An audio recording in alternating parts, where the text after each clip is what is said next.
അല്ലാഹു തആല അവന്റെ സൃഷ്ടികളിൽ നിന്ന് ഏറ്റവും പരമോന്നതമായ പദവി നൽകി ആദരിച്ച വിഭാഗമാണ് ബദരീങ്ങൾ എന്ന് പറയുന്നത്.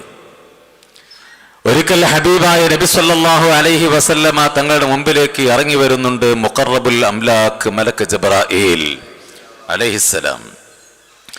ജിബ്രീൽ അലൈഹിസ്സലാം വന്നിട്ട് നബി തങ്ങളോട് ചോദിക്കുന്നു, മാ തഅദ്ദൂന അഹ്ല ബദ്രിൻ ഫീക്കും, നിങ്ങളുടെ കൂട്ടത്തിൽ ബദരീങ്ങളുടെ പദവി എങ്ങനെയാണ് നിങ്ങൾ കണക്കാക്കുന്നത്?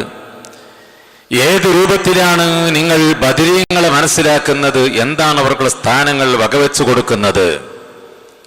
ഹബീബായ സയ്യിദുൽ വജൂദി മുഹമ്മദുർ റസൂലുള്ളാഹി സ്വല്ലല്ലാഹു അലൈഹി വസല്ലമ തങ്ങൾ അവിടുന്ന് മറുപടി പറഞ്ഞു, മിൻ അഫ്ളലിൽ മുസ്ലിമീൻ, അവർ മുസ്ലിമീങ്ങളിൽ ഏറ്റവും ശ്രേഷ്ഠതയുള്ള ആളുകളാണ്. മുസ്ലിമീങ്ങളുടെ കൂട്ടത്തിൽ ഏറ്റവും കൂടുതൽ ശ്രേഷ്ഠതയുള്ള ആളുകളാണ്. മുസ്ലിമീങ്ങൾ എന്ന് പറഞ്ഞാൽ മനുഷ്യോൽപത്തിക്ക് തുടക്കം കുറിച്ച് ബഹുമാനപ്പെട്ട അബുൽ ബശർ ആദം നബി അലൈഹിസ്സലാം മുതൽ അന്ത്യനാൾ വരേക്കും വരാനിരിക്കുന്ന മുഴുവൻ മുസ്ലിമീങ്ങളെ കൂട്ടത്തിലും ഏറ്റവും കൂടുതൽ സ്ഥാനീയർ, ഏറ്റവും കൂടുതൽ മഹത്വമുള്ളവർ, ഏറ്റവും കൂടുതൽ സ്ഥാനമുള്ളവർ അവർ ബദരീങ്ങളാണ് എന്നാണ് ഞങ്ങൾ അവർക്കുള്ള സ്ഥാനം വകവെച്ച് കൊടുക്കുന്നത് എന്ന് ഹബീബായ മുഹമ്മദുർ റസൂലുള്ളാഹി സ്വല്ലല്ലാഹു അലൈഹി വസല്ലം. സ്വലാത്ത് കുറച്ചും കൂടി ഉറക്കെ ചൊല്ലിയാല് റമദാനല്ലേ. അള്ളാഹുവിന്റെ ഹബീബായ മുത്തുനബി മുഹമ്മദുർ റസൂലുള്ളാഹി സ്വല്ലല്ലാഹു അലൈഹി വസല്ലം.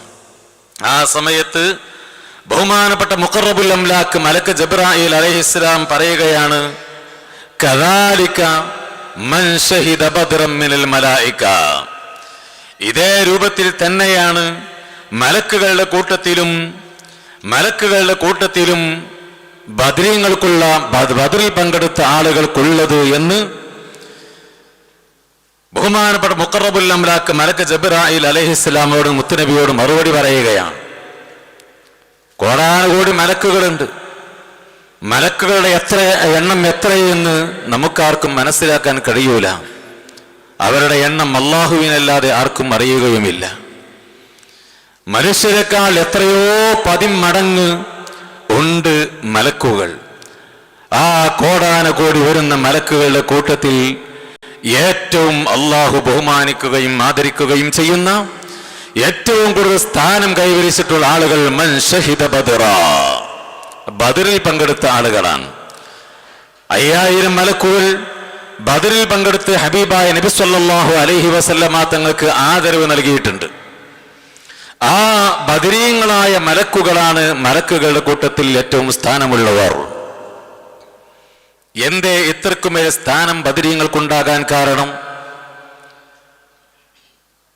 ലോക മുസ്ലിമീങ്ങളിൽ ഏറ്റവും കൂടുതൽ ഉത്കൃഷ്ടരായ, ഏറ്റവും കൂടുതൽ മഹത്വമുള്ളതായ ഒരു വിഭാഗമായി ബദരീങ്ങൾക്ക് ഇത്രയേറെ സ്ഥാനം ലഭിക്കാനുള്ള കാരണം നമുക്കറിയാം. ഹബീബായ മുഹമ്മദുർ റസൂലുള്ളാഹി സ്വല്ലല്ലാഹു അലൈഹി വസല്ലം തങ്ങളുടെ ഏറ്റവും കൂടുതൽ അനിവാര്യ ഘട്ടത്തിൽ, ഏറ്റവും വലിയ പ്രതിസന്ധി ഘട്ടത്തിൽ തന്റെ നിലനിൽപ്പിനെ ചോദ്യം ചെയ്യുന്ന സമയം, പരിശുദ്ധമായ ദീനുൽ ഇസ്ലാമിന്റെ നിലനിൽപ്പിനെ ചോദ്യം ചെയ്യുന്ന സമയം, തന്റെ സമ്പത്ത് ഒഴിവാക്കി, തന്റെ കുടുംബം ഒഴിവാക്കി, തന്റെ സ്വന്തം ജീവനെ പോലും ദീനിനു വേണ്ടി ബലിയർപ്പിക്കാൻ വേണ്ടി സധൈര്യം മുന്നോട്ടിറങ്ങിയ ആയുധങ്ങളില്ലെങ്കിലും സൗകര്യങ്ങളില്ലെങ്കിലും ഈമാൻ എന്ന് പറയുന്ന ആയുധം മാത്രം കൈമുതലാക്കി ഹബീബായ നബി തങ്ങൾക്ക് തുണയായി മുന്നോട്ടിറങ്ങിയ ആ ഒരു അവസ്ഥയുണ്ടായതുകൊണ്ടാണ് ഇത്രക്കുമേൽ സ്ഥാനീയരാകാൻ ബദരീങ്ങൾക്ക് അല്ലാഹു പവർ നൽകിയത്.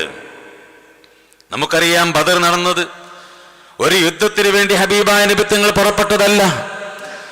ഒരു യുദ്ധത്തിന് വേണ്ടി, മൽപ്പിടുത്തത്തിന് വേണ്ടി, ഒരു സമരത്തിന് വേണ്ടി ഇറങ്ങി പുറപ്പെട്ടതല്ല ഹബീബായ നബി സല്ലല്ലാഹു അലൈഹി വസല്ലം. മറിച്ച് മക്കയിൽ ഇസ്ലാമിക പ്രബോധനം നടത്തിക്കൊണ്ടിരിക്കുന്ന സമയം, ഇസ്ലാമിന്റെ സുന്ദരമായ ആശയങ്ങൾ അവരോട് വിളിച്ചോതിയ സമയം, തന്റെ കുടുംബങ്ങളിൽ നിന്ന്, കൂട്ടക്കാരിൽ നിന്ന്, സഹോദരന്മാരിൽ നിന്ന്, നാട്ടുകാരിൽ നിന്ന് ഒരുപാട് അക്രമങ്ങളും പ്രയാസങ്ങളും സഹിക്കേണ്ടി വന്ന് നിക്കക്കള്ളിയില്ലാതെ ആ മക്കത്ത് താമസിക്കാൻ ഇനി പറ്റൂല എന്ന് കണ്ടപ്പോൾ മക്കം വിട്ട് മദീനയിലേക്ക് ഹിജ്റ പോന്ന സയ്യിദുനാ മുഹമ്മദുർ റസൂലുള്ളാഹി സ്വല്ലല്ലാഹു അലൈഹി വസല്ലമ തങ്ങളുടെ കൂടെ മക്കയിൽ നിന്ന് മുഹാജിറുകളായ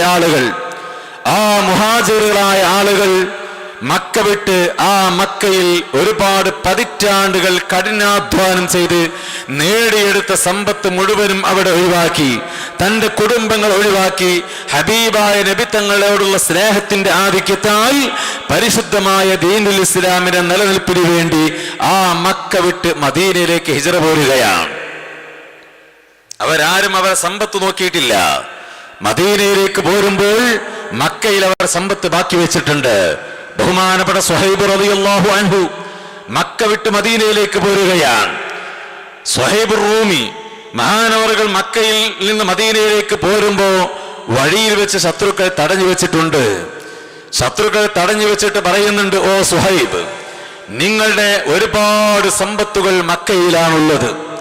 ഒരുപാട് സ്ഥലങ്ങളും ഒരുപാട് തോട്ടങ്ങളും ഒരുപാട് സാമ്പത്തിക സ്രോതസ്സുകളും ഇങ്ങ് മക്കയിലുണ്ട്.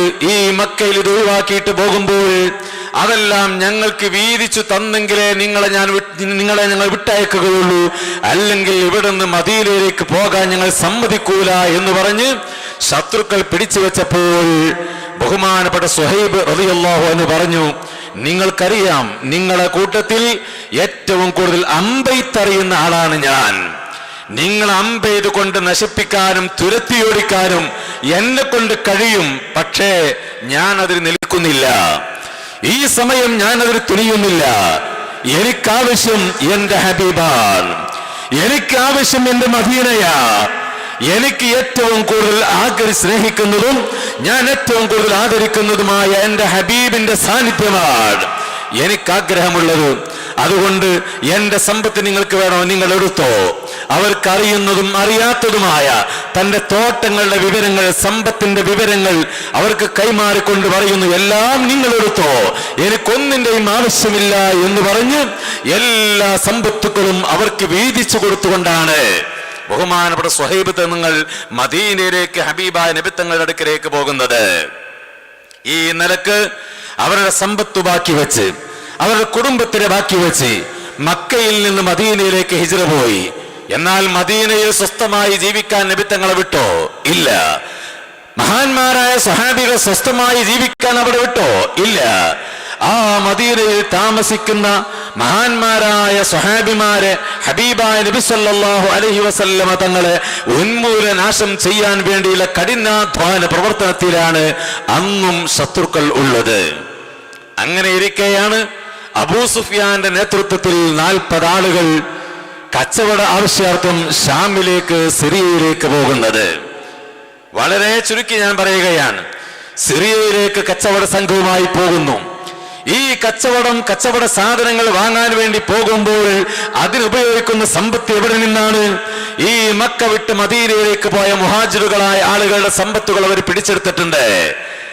ഈ മുഹാജിറുകളായ സ്വഹാബിമാരെ സാമ്പത്തിക സ്രോതസ്സുകൾ മുഴുവനും കൈയടക്കിക്കൊണ്ട് അതും കൂടി കൂട്ടിയിട്ടാണ് കച്ചവട വസ്തുക്കൾ വാങ്ങാൻ വേണ്ടി ഷാമിലേക്ക് പോകുന്നത്. സ്വാഭാവികമായും ഹബീബായ നബി സല്ലല്ലാഹു അലൈഹി വസല്ലമ തങ്ങൾ ചിന്തിക്കുകയാണ്, ഈ നിലക്ക് ഇവരുടെ സമ്പത്ത് മുഴുവനും കൊള്ളയടിച്ച്, ഈ സമ്പത്ത് മുഴുവനും അപഹരിച്ചെടുത്ത്, ഈ സമ്പത്ത് മുഴുവനും കൈമുതലാക്കി ഇനി അവർ അതുകൊണ്ട് കച്ചവടം ചെയ്ത് ലാഭം കൊയ്തെടുത്ത് എന്തിനു വേണ്ടിയാണ്? ആയുധങ്ങൾ ശേഖരിക്കാൻ വേണ്ടിയാണ്, മുത്തുനബിക്കെതിരെ പടപൊരുതാൻ, മഹാന്മാരായ സ്വഹാബികളെ ഉന്മൂലനാശം ചെയ്യാൻ. ഈ രൂപത്തിൽ അവർ വിട്ടയച്ചാൽ എന്റെ ഈ വിഭാഗം ആളുകൾ അവർ ഉന്മൂലനാശം ചെയ്തു പോകും. ഇസ്ലാം എന്ന് പറയുന്ന ഈ പരിശുദ്ധമായ മതത്തിന്റെ പ്രബോധകരായി ലോകത്ത് ഒരാളും ഇല്ലാത്ത രൂപത്തിൽ തുടച്ചു മാറ്റപ്പെടും. അതുകൊണ്ട് ഒരിക്കലും അവർ വിട്ടേക്കാൻ പറ്റൂല എന്ന് കരുതിയിട്ട് സ്വഹാബിമാരോട് വിവരമറിയിക്കുന്നു. അങ്ങനെ ആ കച്ചവട സംഘത്തിനെ പിടിച്ച് അവരിൽ നിന്ന് സ്വന്തം നമ്മുടെ ഈ സമ്പത്തുകൾ ഒന്ന് പിടിച്ചു വാങ്ങണം എന്ന് കരുതിയിട്ടാണ് ഹബീബായ നബി സല്ലല്ലാഹു അലൈഹി വസല്ലമ തങ്ങൾ പുറപ്പെടുന്നത്. ആ പുറപ്പെടുമ്പോൾ അതിന്റെ മുൻപേ 2 സ്വഹാബിമാരെ നബി സല്ലല്ലാഹു അലൈഹി വസല്ലമ തങ്ങൾ പറഞ്ഞയക്കുന്നുണ്ട്. ഷാമിൽ നിന്ന് എപ്പോഴാണ് ഈ കച്ചവട സംഘം എത്തുക, എവിടെ വെച്ചുകൊണ്ട് നമുക്ക് കണ്ടുമുട്ടാൻ കഴിയും, ഇത് അന്വേഷിക്കാൻ വേണ്ടി 2 സ്വഹാബിമാരെ നബി സല്ലല്ലാഹു അലൈഹി വസല്ലമ തങ്ങൾ പറഞ്ഞയക്കുന്നുണ്ട്. ആ രണ്ട് സഹാബിമാരിങ്ങനെ പോകുമ്പോൾ ഒരു അടയാളവും കാണുന്നില്ല. ആ സമയത്താണ് ഒരു കിണറ്റിൽ നിന്ന് രണ്ട് സഹോദരിമാർ വെള്ളം കോരുന്നതായി കാണുന്നത്. അവിടേക്ക് പോയി. അപ്പോൾ ഒരു സഹോദരി മറ്റേ സഹോദരിയോട് പറയുന്നുണ്ട്, എനിക്ക് തരാനുള്ള കാശ് നീ എന്നാ തരിക. അപ്പൊ മറ്റേ സഹോദരി പറഞ്ഞു, എനിക്ക് എന്റെ കയ്യിൽ ഇപ്പൊ കാശില്ല, 2 ദിവസം കഴിഞ്ഞാൽ ഷാമിലുള്ള കച്ചവട സംഘം ഇവിടെ എത്തും, ഷാമിലേക്ക് പോയ മക്കയിലുള്ള കച്ചവട സംഘം ഇവിടെ എത്തും, അവർക്ക് ഞാൻ ഖിദ്മത്ത് ചെയ്ത് അവർക്ക് വേണ്ട സേവനങ്ങൾ ഞാൻ ചെയ്തുകൊണ്ട് അവരിൽ നിന്ന് എനിക്ക് കിട്ടുന്ന കൂലിയിൽ നിന്ന് നിങ്ങളുടെ കടം ഞങ്ങൾ വിട്ടാം. ഈ വിവരം കേട്ടപ്പോൾ വേഗം ഉളരി ഹബീബായ മുഹമ്മദുർ റസൂലുള്ളാഹി സ്വല്ലല്ലാഹു അലൈഹി വസല്ലമ തങ്ങളിലേക്ക് വിവരം കൈമാറി. അങ്ങനെ അവർ പുറപ്പെടുന്നു. അങ്ങനെ പുറപ്പെട്ട് ആ സമയത്ത് ഷാമിൽ നിന്ന് ഇവർ വരുന്നുണ്ട്. ആ ഷാമിൽ നിന്ന് വരുന്നു. പക്ഷേ നബി സല്ലല്ലാഹു അലൈഹി വസല്ലമ തങ്ങള് ഇവിടുന്ന് പുറപ്പെട്ടിട്ടുണ്ട് എന്ന വിവരം, തന്റെ ഈ കച്ചവട സംഘത്തെ തടയാൻ വേണ്ടി പുറപ്പെട്ടിട്ടുണ്ട് എന്ന വിവരം അവർ അറിഞ്ഞപ്പോൾ കച്ചവട സംഘത്തിന്റെ നേതൃത്വമായ അബൂ സുഫിയാൻ അവര് ഇത് മനസ്സിലാക്കിക്കൊണ്ട് മറ്റൊരു വഴിയിലൂടെ മക്കയിലേക്ക് തിരിച്ചു പോവുകയാണ്. അതിനു മുൻപ് ഈ കച്ചവട സംഘത്തെ പിടിച്ചു പറിക്കാൻ വേണ്ടി അല്ലെങ്കിൽ തടയാൻ വേണ്ടി മുഹമ്മദ് നബി സല്ലല്ലാഹു അലൈഹി വസല്ലമ തങ്ങളും കൂട്ടരും വരുന്നുണ്ട് എന്ന വിവരം അറിഞ്ഞ അബൂ സുഫിയാൻ വിവരം മക്കയിലേക്ക് പറഞ്ഞയച്ചിട്ടുണ്ട്. ലംലം എന്ന് പറയുന്ന ഒരു മനുഷ്യനെ മക്കയിൽ പോയി, ഇങ്ങനെ ഞങ്ങളെ എതിർക്കാനും ഞങ്ങൾ ആക്രമിക്കാനും വേണ്ടി മുഹമ്മദ് നബിയും കൂട്ടരും വരുന്നുണ്ട്, അതുകൊണ്ട് ഞങ്ങളെ സഹായിക്കാൻ വേണ്ടി നിങ്ങൾ വരണം എന്ന വിവരം അറിയിച്ചുകൊണ്ട് ലംലമിനെ പറഞ്ഞയച്ചിട്ടുണ്ട്. ലംലം മക്കയിലേക്ക് പുറപ്പെട്ടു. മക്കയിലേക്ക് എത്തണമെങ്കിൽ 3 ദിവസത്തെ വൈദൂരമുണ്ട്. ആ സമയത്ത് മക്കയിൽ മറ്റു സംഭവം അരങ്ങേറുന്നുണ്ട്. അതെന്താണ്? ആത്തിക്ക എന്ന് പറയുന്ന ഒരു സഹോദരി, ആത്തിക്ക എന്ന് പറയുന്ന ഒരു സ്ത്രീ അന്ന് ഇസ്ലാമിലേക്ക് വന്നിട്ടില്ല, പിന്നീട് ഇസ്ലാമിലേക്ക് വന്നിട്ടുണ്ട്. ആത്തിക്ക റളിയല്ലാഹു അൻഹാ. ഈ ആത്തിക്ക ഒരു സ്വപ്നം കാണുകയാണ്. എന്താണ് ആത്തിക്ക സ്വപ്നം കാണുന്നത്? ഒരു മനുഷ്യൻ കുതിരപ്പുറത്ത് ഉളരി വരുന്നു മക്കയുടെ അതിർത്തിയിലേക്ക്. മക്കയുടെ അതിർത്തിയിൽ വന്നുകൊണ്ട് വിളിച്ചു പറയുന്നു. എന്താണ് വിളിച്ചു പറയുന്നത്? ഇൻഫിറൂ യാ ആല ഖദർ ലിമസാരിഇകും മിൻ സലാസ്.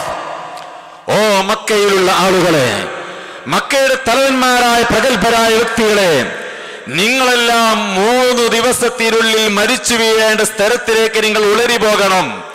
വേഗം നിങ്ങൾ മരിച്ചു വീഴുന്ന സ്ഥലം ലക്ഷ്യമാക്കി നിങ്ങൾ പോകണം. ഇതാണ് ആ മനുഷ്യൻ വിളിച്ചു പറയുന്നത്. ആത്തിക്ക സ്വപ്നം കാണുകയാണ്.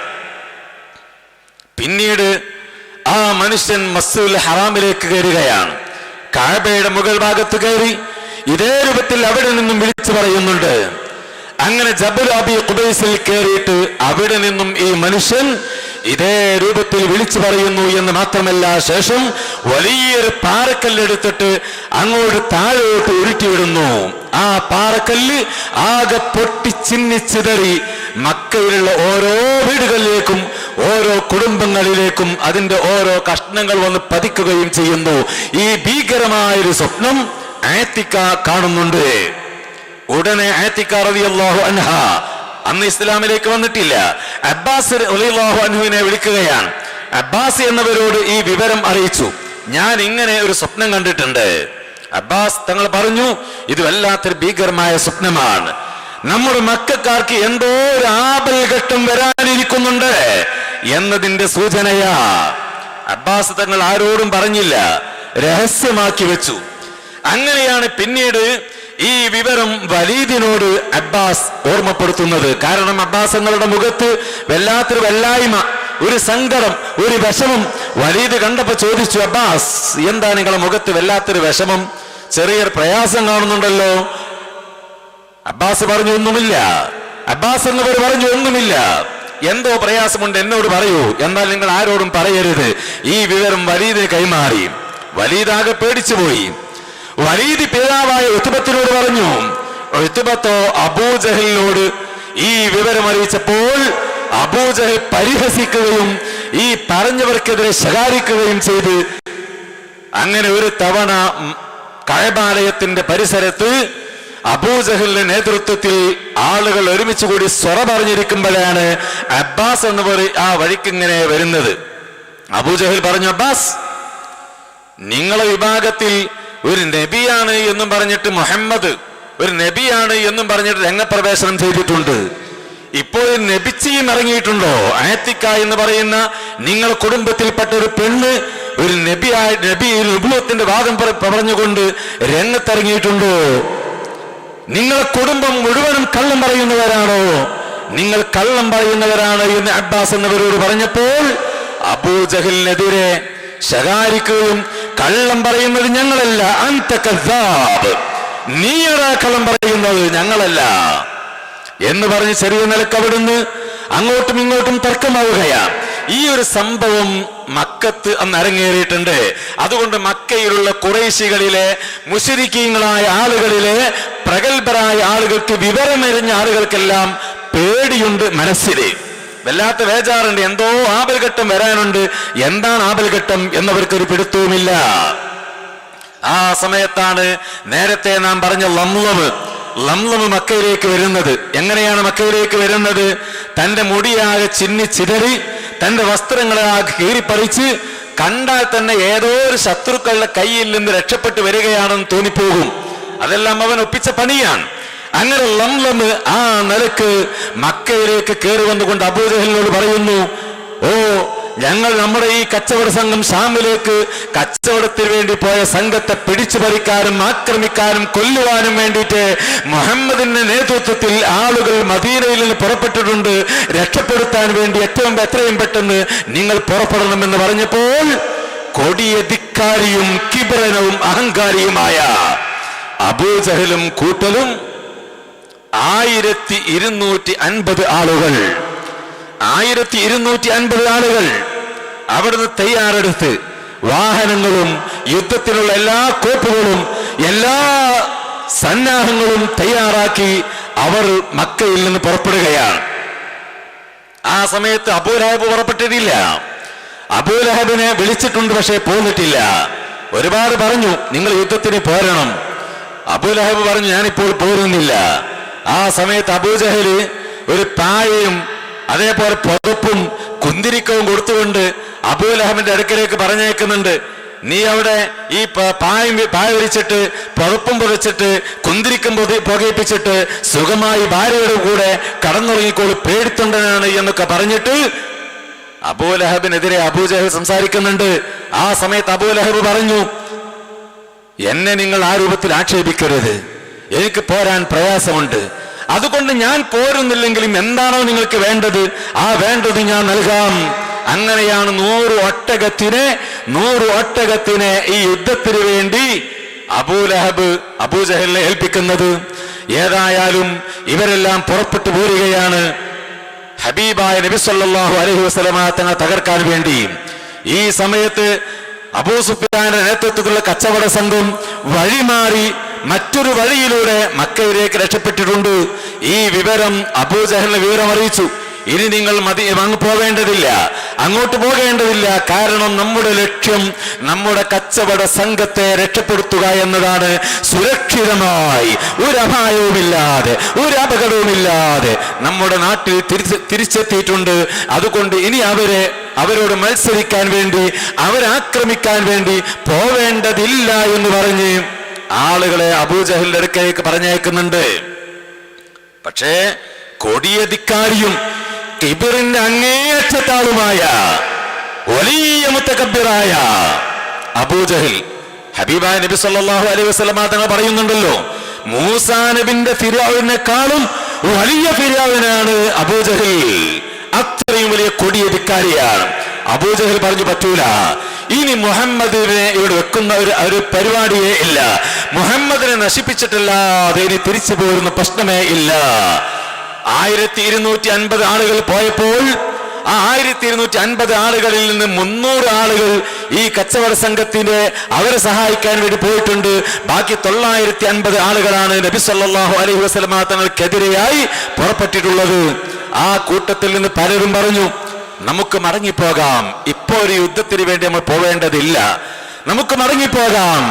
അബൂജഹൽ പറഞ്ഞു, ഇല്ല, നിങ്ങൾ പേടിത്തൊണ്ടന്മാരാണെങ്കിൽ നിങ്ങൾക്കും അടങ്ങാം, ഒരാൾക്കും ഇപ്പോൾ വിട്ടുകൊടുക്കുന്ന പ്രശ്നമില്ല എന്ന് പറഞ്ഞ് അബൂജഹൽ മടങ്ങാൻ തയ്യാറായില്ല എന്ന് മാത്രമല്ല, ആ വിഭാഗത്തിൽ ഒരു ജ്യോത്സ്യനുണ്ടായിരുന്നു. അവൻ പറഞ്ഞു, ഇപ്പൊ നമ്മൾ പോയിട്ടുണ്ടെങ്കിൽ തീർച്ചയായിട്ടും അവർക്ക് മരണം പേടിയില്ലാത്ത ആളുകളാണ്. നമ്മുടെ കൂട്ടത്തിലുള്ള പ്രഗത്ഭരായ ഒരുപാട് ആളുകൾക്ക് അപായം സംഭവിക്കുന്നതായി ഞാൻ മനസ്സിലാക്കുന്നു. അതുകൊണ്ട് യുദ്ധത്തിൽ പോകൽ ബുദ്ധിയല്ല, നമുക്ക് തിരിച്ചു പോകാം. അപ്പോഴും അബൂജഹൽ വിട്ടില്ല, അങ്ങനെ നിർബന്ധിച്ചു കൊണ്ടുപോവുകയാണ്.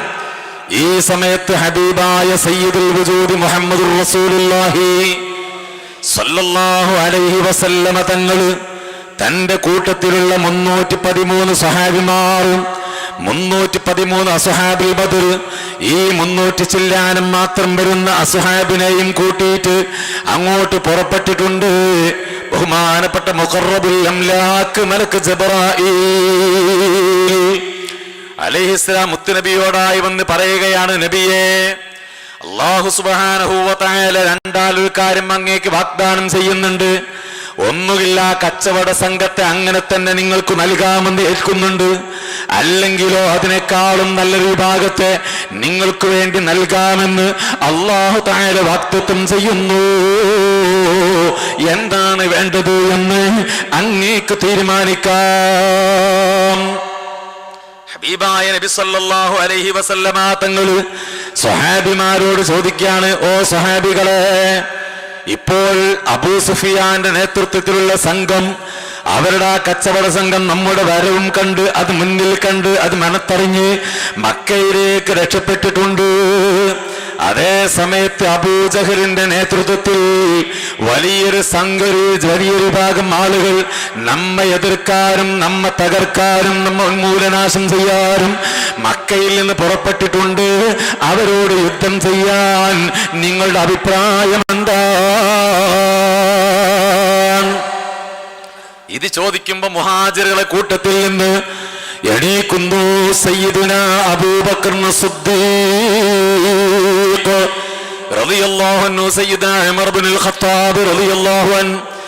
ഏത് പ്രതിസന്ധി ഘട്ടങ്ങളിലും ഏത് പ്രയാസഘട്ടങ്ങളിലും നബി സല്ലല്ലാഹു അലൈഹി വസല്ലമ തങ്ങൾക്ക് താങ്ങും തണലുമായി, എല്ലാ സമയത്തും രക്ഷകനായി, എല്ലാ സമയത്തും സേവകനായി ഹബീബായ നബി തങ്ങൾ കൂടെ നടക്കുന്ന അബൂബക്കർ സിദ്ദീഖ് റളിയല്ലാഹു അൻഹു നബിയോടായി പറയുന്നു, യാ നബിയല്ലാഹ്, യാ ഹബീബല്ലാഹ്, അള്ളാഹുവിന്റെ കൽപ്പന എന്താണോ ആ ഭാഗം നിങ്ങൾ കഴിച്ചു കടത്തണം, ആ ഭാഗത്തേക്ക് നിങ്ങൾ മുന്നിടണം. ഞങ്ങളെല്ലാ അർത്ഥത്തിലും അങ്ങയുടെ കൂടെയുണ്ട് നബിയേ. ഹബീബായ നബി തങ്ങൾ മൗനം പാലിക്കുന്നു. അസീറു ഇലയ്യ, എന്നോട് നിങ്ങൾ മറുപടി പറയണം, എന്നോട് നിങ്ങൾ ആ വിഷയകരമായി എനിക്ക് സൂചന നൽകണം.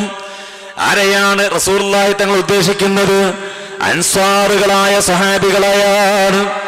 കാരണം മഹാന്മാരായ അൻസാറുകളായ സ്വഹാബികൾ നബി സല്ലല്ലാഹു അലൈഹി വസല്ലമ തങ്ങളുടെ കൂട്ടത്തിലുണ്ട്. മുഹാജിറുകൾ മക്ക വിട്ട് പോന്നവരല്ലേ.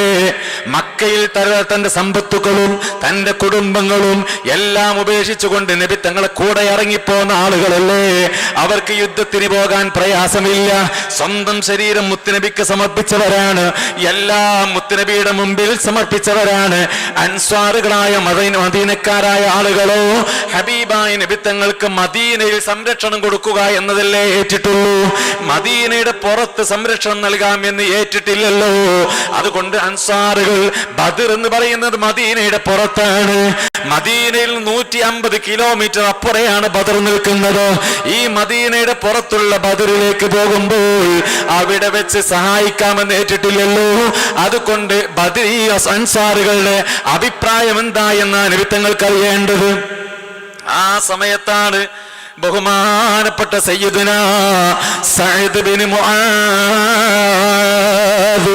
റളിയല്ലാഹു അൻഹു എണീറ്റ് കൊണ്ട് പറയുകയാണ്, നബിയേ, ഞങ്ങളെയാണോ അങ്ങ് ഉദ്ദേശിക്കുന്നത് എങ്കിൽ ഞങ്ങൾക്ക് പറയാനുള്ളത്, മദീനക്കാരായി ഞങ്ങൾക്ക് പറയാനുള്ളത്, അങ്ങ് ഞങ്ങളോട് വലിയ അഗ്നികുണ്ടാരം മറിച്ചു കടക്കാൻ, വലിയ അഗ്നികുണ്ടാരം മുറിച്ചു കടക്കാൻ ഞങ്ങളോട് പറയുകയാണോ?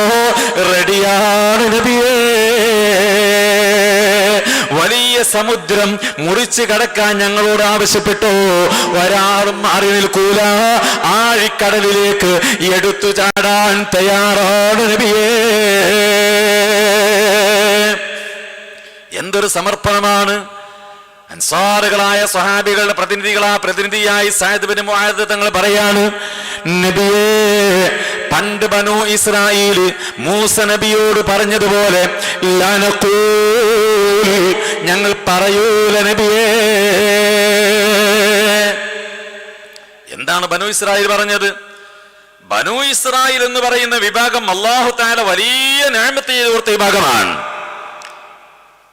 വിശക്കുന്ന സമയത്ത് ഭക്ഷണം കഴിക്കാൻ സ്വർഗത്തിൽ നിന്നല്ലേ ഭക്ഷണം ഇറക്കി കൊടുത്തത്? തളികയിലാക്കിയിട്ട് കാടപ്പക്ഷിയും കട്ടിത്തേനും ഇറക്കി കൊടുത്ത വിഭാഗമാണ് ബനൂ ഇസ്രായേൽ. വലിയ അനുഗ്രഹം അല്ലാഹു ചെയ്തു കൊടുത്ത വിഭാഗമാണ്. ഈ നിലക്ക് വലിയ അനുഗ്രഹം ചെയ്തു കൊടുത്തിട്ട് മൂസ നബി അലൈഹി ഇസ്ലാം ഒരിക്കൽ യുദ്ധത്തിന് വേണ്ടി വിളിച്ചപ്പോൾ ബനൂ ഇസ്രായേൽ മൂസ നബിയോട് പറഞ്ഞു, ഉഖ്റുജ് വൻസ് ഉഖ്റുജ് അൻത വ റബ്ബുക് ഫഖാതില ഇന്നാ ഹുനാ ഖായിദൂൻ. മൂസ നബിയെ, അങ്ങേക്ക് പുറപ്പെടാം, അങ്ങയുടെ റബ്ബിനും പുറപ്പെടാം, യുദ്ധം ചെയ്തോളൂ, ഞങ്ങളില്ല, ഞങ്ങൾ ഇവിടെ ഇരിക്കുകയാണ്. ഒരൊറ്റ കുട്ടിയും യുദ്ധത്തിന് വേണ്ടി ആ വിഭാഗം ആളുകൾ മൂസ നബിന്റെ കൂടെ പോയില്ല. ഞങ്ങൾ യുദ്ധത്തിനില്ല, ഞങ്ങൾ ഇവിടെ ഇരിക്കാണ്, വേണമെങ്കിൽ നിങ്ങൾ പോയിക്കോളൂ എന്ന് മൂസ നബിയോട് ബനൂ ഇസ്രായേൽ പറഞ്ഞിട്ടുണ്ട്. ഈ വിഷയം പറഞ്ഞുകൊണ്ട് അൻസാറുകളുടെ പ്രതിനിധിയായ സഅദ് ബിൻ മുആദ് തങ്ങൾ പറയാണ്, നബിയേ, ഒരിക്കലും ഞങ്ങൾ അങ്ങനെ പറയൂല. ഞങ്ങൾക്ക് പറയാനുള്ളത്, ഞങ്ങൾക്ക് അങ്ങയോട് പറയാനുള്ള വിഷയം, ഉഖ്റുജ് അൻത വറബ്ബുക് ഫഖാതിലാ ഇന്നാ മഅകുമാ മുഖാതിലൂൻ. നബിയേ, അങ്ങയും അങ്ങയുടെ റബ്ബും യുദ്ധത്തിന് വേണ്ടി പുറപ്പെടുക, അതിനുവേണ്ടി തീരുമാനിക്കുക, അതിനുവേണ്ടി മുന്നിട്ടിറങ്ങുക. ഞങ്ങൾ ഏതറ്റം വരെയും അങ്ങയുടെ കൂടെ നിലനിൽക്കാനും യുദ്ധത്തിൽ ഏർപ്പെട്ടുകൊണ്ട് എന്തും സഹിക്കാനും ഞങ്ങൾ തയ്യാറാണ് യാ നബിയല്ലാഹ്. സുബ്ഹാന ജല്ല. ഹബീബായ നബി സല്ലല്ലാഹു അലൈഹി വസല്ലമ തങ്ങളുടെ മനസ്സിലുണ്ടായ സന്തോഷത്തിന് പരിധിയുണ്ടോ? എന്തൊരു ആപൽഘട്ടമാണ്! 1000-ഓളം വരുന്ന വലിയ ശക്തിവാന്മാരായ, എല്ലാവിധ ആയുധ വിഭൂഷിതരായ, സർവസന്നാഹങ്ങളോടുകൂടെ മക്കയിൽ നിന്ന് തങ്ങളെ തുരത്താൻ വേണ്ടി, തങ്ങളെ നശിപ്പിക്കാൻ വേണ്ടി രംഗത്തിറങ്ങി മുന്നോട്ട് വന്നപ്പോൾ ഒട്ടിയ വയറുമായി തന്റെ കൂടെയുള്ള പാവപ്പെട്ട സ്വഹാബികൾ, ഭക്ഷണം കഴിക്കാൻ അവരുടെ കയ്യിൽ ഭക്ഷണമില്ല, ആയുധങ്ങളായി അവരുടെ കയ്യിൽ 3-4 വാളുകൾ മാത്രമാണ് അവരുടെ കയ്യിലുള്ളത്, വാഹനമായി ഉപയോഗിക്കാൻ 3 കുതിരകൾ മാത്രമാണ് അവരുടെ കയ്യിലുള്ളത്, മറ്റൊന്നും കയ്യിലില്ലാത്ത പാവങ്ങളായ 300 ചില്ലാനം ആളുകൾ ഈ ഭീകരരായ ആളുകളോട് ഏറ്റുമുട്ടാനും അവരോട് ചെറുത്തു നിൽക്കാനും എനിക്ക് സഹായം നൽകിക്കൊണ്ട് എന്റെ കൂടെ നിൽക്കാനും ധൈര്യമായി എന്റെ കൂടെയുണ്ടല്ലോ എന്നോർത്ത് ഹബീബായ നബി തങ്ങൾ സന്തോഷിക്കാതിരിക്കുമോ? ഹബീബായ നബി സല്ലല്ലാഹു അലൈഹി വസല്ലമ തങ്ങളോട് ഈ വിഷയം അങ്ങ് സഅദ് ബിൻ മുആദ് തങ്ങൾ പറഞ്ഞപ്പോ അല്ലാഹുവിന്റെ ഹബീബ് മുഹമ്മദുർ റസൂലുള്ളാഹി സല്ലല്ലാഹു അലൈഹി വസല്ലമ തങ്ങൾ പറയാണ്, സീറൂ അലാ ബറകത്തില്ലാഹ്. ധൈര്യമായി ഇറങ്ങിക്കോളൂ, അല്ലാഹുവിന്റെ ബറക്കത്ത് നിങ്ങളുടെ കൂടെയുണ്ട്. ധൈര്യമായി മുന്നോട്ട് നിന്നോളൂ, അള്ളാഹുവിന്റെ സഹായം കൂടെയുണ്ട്. ധൈര്യമായി മുന്നോട്ട് പോവുക, അള്ളാഹുവിന്റെ എല്ലാ അർത്ഥത്തിലുള്ള കാവലും നമ്മുടെ കൂടെയുണ്ട്. ഹബീബായ നബി സല്ലല്ലാഹു അലൈഹി വസല്ലമ തങ്ങൾ സ്വഹാബാക്കൾക്ക് വലിയ ആവേശം നൽകുന്നു. സ്വഹാബികൾ നബി സല്ലല്ലാഹു അലൈഹി വസല്ലമ തങ്ങൾ കൂടെ പോവുകയാണ്. ഹുമുർ റിജാലു ബലാ ഹുമുൽ ജിബാലു ബലാ കദ്ദഹരി ഫീ ഹിമ്മത്തിൻ ബൽ സാദത്തുൻ കുബറാ. ബദർ മൗലിദ് ഓതുന്ന സമയത്ത് നാം ചൊല്ലുന്നൊരു ബൈത്താണ് ഹുമുർ റിജാൽ. ഹുമുർ റിജാൽ, അവർ ആൺകുട്ടികളാണ്. ഹും ബദരീങ്ങൾ അർ-റിജാൽ, അവർ ആൺകുട്ടികളാണ്. അൽ ജിബാൽ, പർവ്വത സമാനമായ ആളുകളാണ്. ഒരു പേടിയുമില്ല, ഒരു പിന്നോട്ട് നിൽക്കലുമില്ല, ഒരു നിലക്കുള്ള പിന്മാറലുമില്ല. സധൈര്യം പാറ പോലെ ഉറച്ചു നിൽക്കുന്ന, മല പോലെ ഉറച്ചു നിൽക്കുന്ന ധൈര്യശാലികളായ ആൺകുട്ടികളാണ്. ഹുമുർ റിജാലു ബല ഹുമുൽ ജിബാലു ബല കദ്ദഹ്രി ഫീ ഹിമ്മത്തിൻ ബൽ സാദത്തുൻ കുബറാ.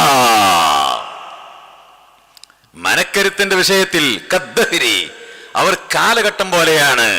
എന്താ കാലത്തിന്റെ പ്രത്യേകത നമുക്കറിയാം. കാലങ്ങൾ ഒരുപാട് കാലങ്ങൾ കഴിഞ്ഞുപോയി.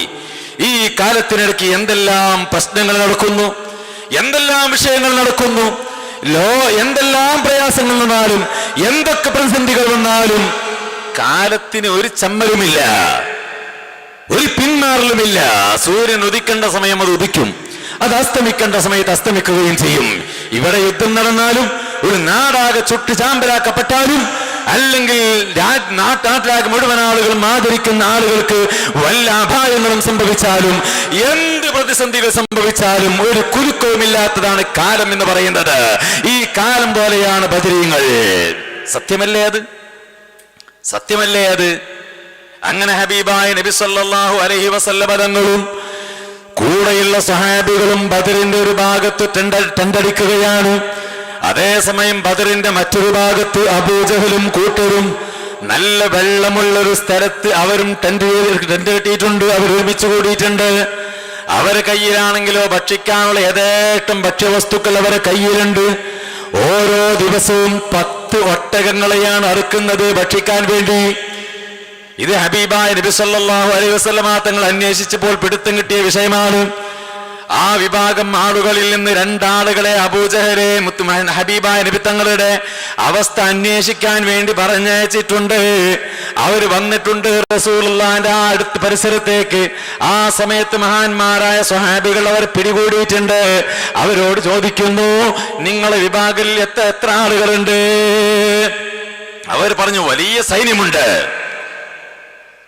സൈന്യമുണ്ട്. ഒരു ദിവസം 10 ഒട്ടകങ്ങളെ ഭക്ഷിക്കാൻ വേണ്ടി അറുക്കാറുണ്ട്.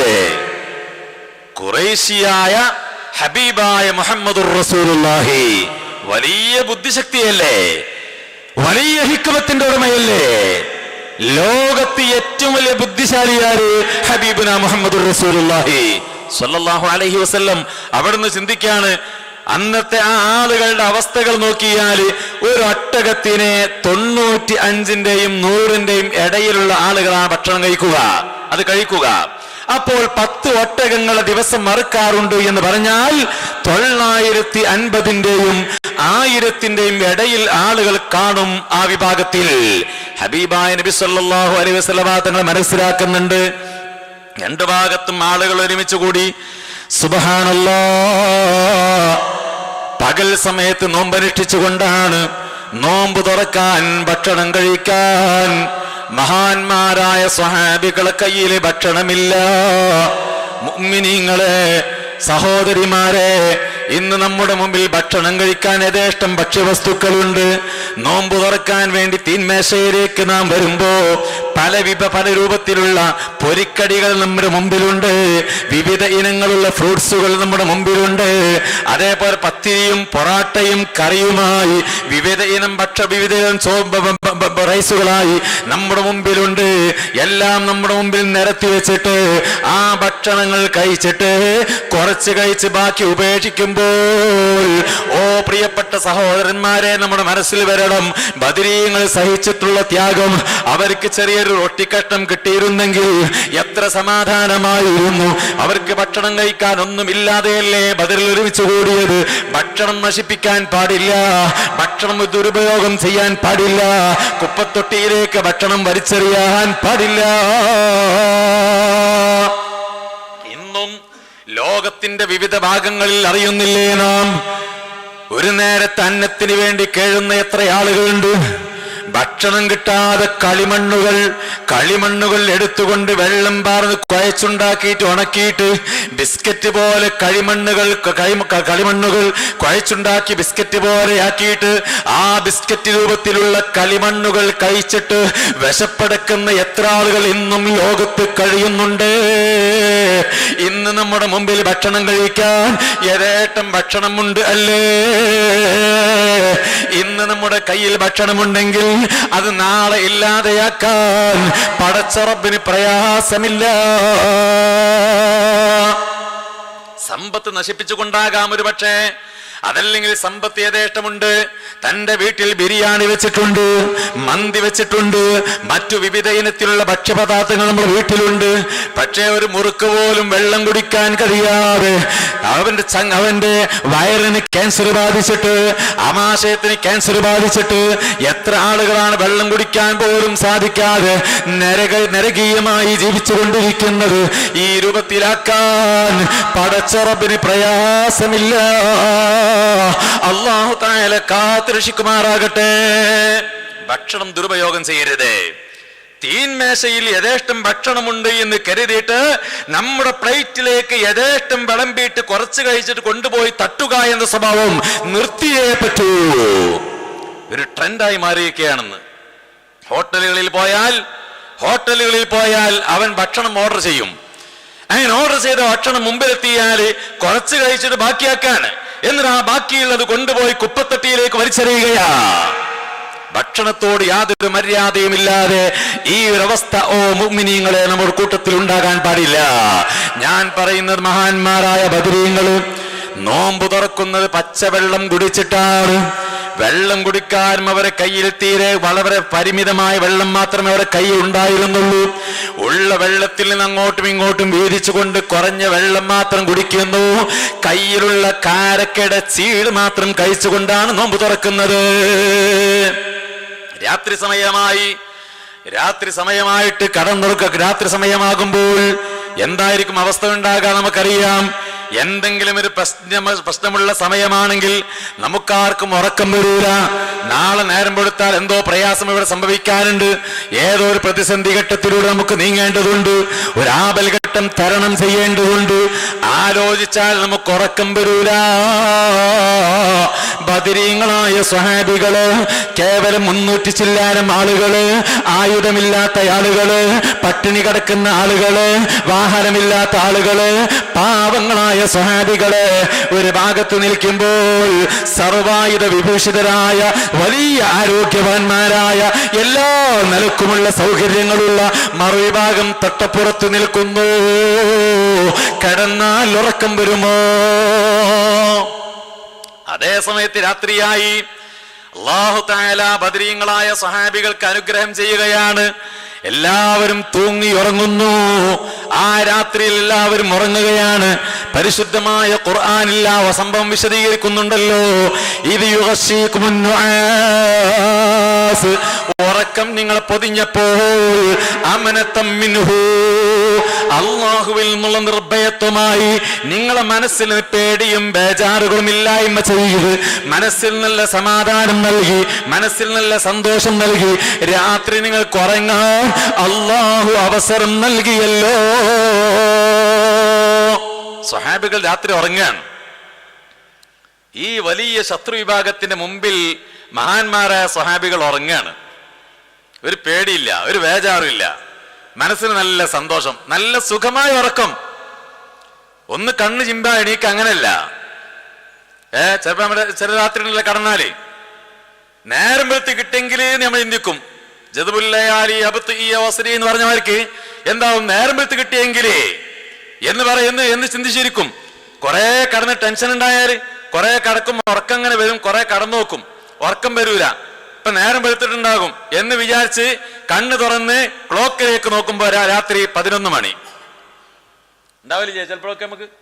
പിന്നെ നമ്മൾ കടക്കും, കടന്നിട്ടുണ്ടാകും ഒന്ന് ഉറങ്ങിക്കിട്ടിയെങ്കിൽ. അങ്ങനെ ടെൻഷനാണ്, ബേജാറാണ്, പ്രയാസാണ്, രോഗം കൊണ്ടോ മറ്റേതോ ടെൻഷൻ കൊണ്ടോ അങ്ങനെ കടക്കാണ്. അങ്ങനെ ഉറങ്ങിയമാർക്ക് കണ്ണു ചിമ്മി ഇങ്ങനെ കടക്കും. കുറെ നേരം കടന്നിട്ട് ഇല്ല ഇപ്പൊ സുബയാൻ കൊടുക്കാനായിട്ടുണ്ടാവും. എണീറ്റ് നോക്കുമ്പോൾ നേരം 11:30. എന്താ റബ്ബേ നേരം വെളുക്കാത്തത്? ഇതപ്പോ നമ്മളൊക്കെ അവസ്ഥ. ശത്രു വിഭാഗം തന്റെ തൊട്ടപ്പുറത്ത് നിൽക്കുമ്പോഴും ബദരീങ്ങൾ ഉറങ്ങാണ്, സമാധാനത്തിൽ ഉറങ്ങാണ്, ഒരു പേടിയില്ല, ഒരു ബേജാറും ഇല്ല, നല്ല സന്തോഷത്തിൽ ഉറങ്ങാണ്. അള്ളാഹു തആല നൽകിയ അനുഗ്രഹമല്ലേ അത്. പക്ഷേ ആ രാത്രി ഉറങ്ങിയപ്പോൾ സ്വഹാബികളിൽ നിന്ന് പല ആളുകൾക്കും ജനാബത്തുണ്ടായി, സ്വപ്നസ്ഖലനം. ഈ സമയത്ത് കുളിക്കാനാണെങ്കിൽ അവരെ കയ്യിൽ വെള്ളമില്ല. ആ സമയത്ത് കുളിക്കാൻ അവരെ കയ്യിൽ വെള്ളമില്ല. ആ സമയത്താണ് ലഅനത്താക്കപ്പെട്ട ഇബ്ലീസ് ഇറങ്ങി വന്നിട്ട് മഹാന്മാരായ സ്വഹാബികളെ പിന്തിരിപ്പിക്കാൻ വേണ്ടി പിന്തിരിപ്പൻ പ്രവർത്തനങ്ങൾ നടത്തുകയാണ്. നിങ്ങൾ എന്ത് വിഡ്ഢിത്തമാണ് ചെയ്യുന്നത്? നിങ്ങളെ കയ്യിൽ ആയുധങ്ങളില്ല, നിങ്ങളെ കയ്യിൽ സന്നാഹങ്ങളില്ല, നിങ്ങൾക്ക് യാതൊരു ഒരുക്കങ്ങളുമില്ല, നിങ്ങൾക്ക് കുളിക്കാൻ വെള്ളമില്ല, കുടിക്കാൻ വെള്ളമില്ല. എന്തിനാ നിങ്ങൾ പ്രയാസപ്പെട്ട് ഇവിടെ നിൽക്കുന്നത്? നാട്ടിലേക്ക് മടങ്ങിക്കൂടെ? ഒരു സമരത്തിന് വേണ്ടി തയ്യാറാകണോ? ഒരു മൽപ്പിടുത്തത്തിന് വേണ്ടി തയ്യാറാകണോ? നിങ്ങൾക്ക് വീട്ടിലേക്ക് നാട്ടിലേക്ക് മടങ്ങിക്കൂടെ? സ്വഹാബിമാരോട് പിന്തിരിപ്പൻ പ്രവർത്തനം നടത്തിയപ്പോൾ പക്ഷേ ബദരീങ്ങൾക്കുണ്ടോ, സ്വഹാബിമാർക്കുണ്ടോ ആ പിന്തിരിപ്പൻ പ്രവർത്തനങ്ങൾ ലെവലേശം ഏൽക്കുന്നു? തീരെ അവർക്ക് ഏൽക്കുന്നില്ല.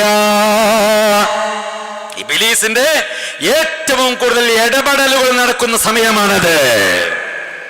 ഒരു സമയത്ത് കലിമുല്ലാഹി മൂസാ നബി അലൈഹിസ്സലാം, മൂസ നബി അലൈഹിസ്സലാമിന്റെ മുമ്പിൽ ഇബ്ലീസ് ഇറങ്ങി വന്നിട്ട് മൂസ നബിയോട് പറയുന്നുണ്ട്, ഓ മൂസ നബിയെ, അല്ലാഹു തആല നിങ്ങളെ വലിയ സ്ഥാനം നൽകി ആദരിച്ചിട്ടുണ്ട്. വകല്ലമക തക്ലീമാ, അള്ളാഹു നിങ്ങളോട് സംസാരിക്കുകയും ചെയ്തുകൊണ്ട് വലിയ ആദരവ് നൽകിയ ആളാണ് നിങ്ങൾ.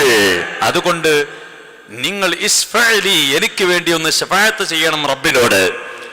ഞാൻ അള്ളാഹുവിനോട് തൗബ ചെയ്യാം, എന്റെ തൗബ സ്വീകരിക്കാൻ വേണ്ടി അള്ളാഹുവിനോട് നിങ്ങളൊന്ന് റെക്കമെൻഡ് ചെയ്യണം.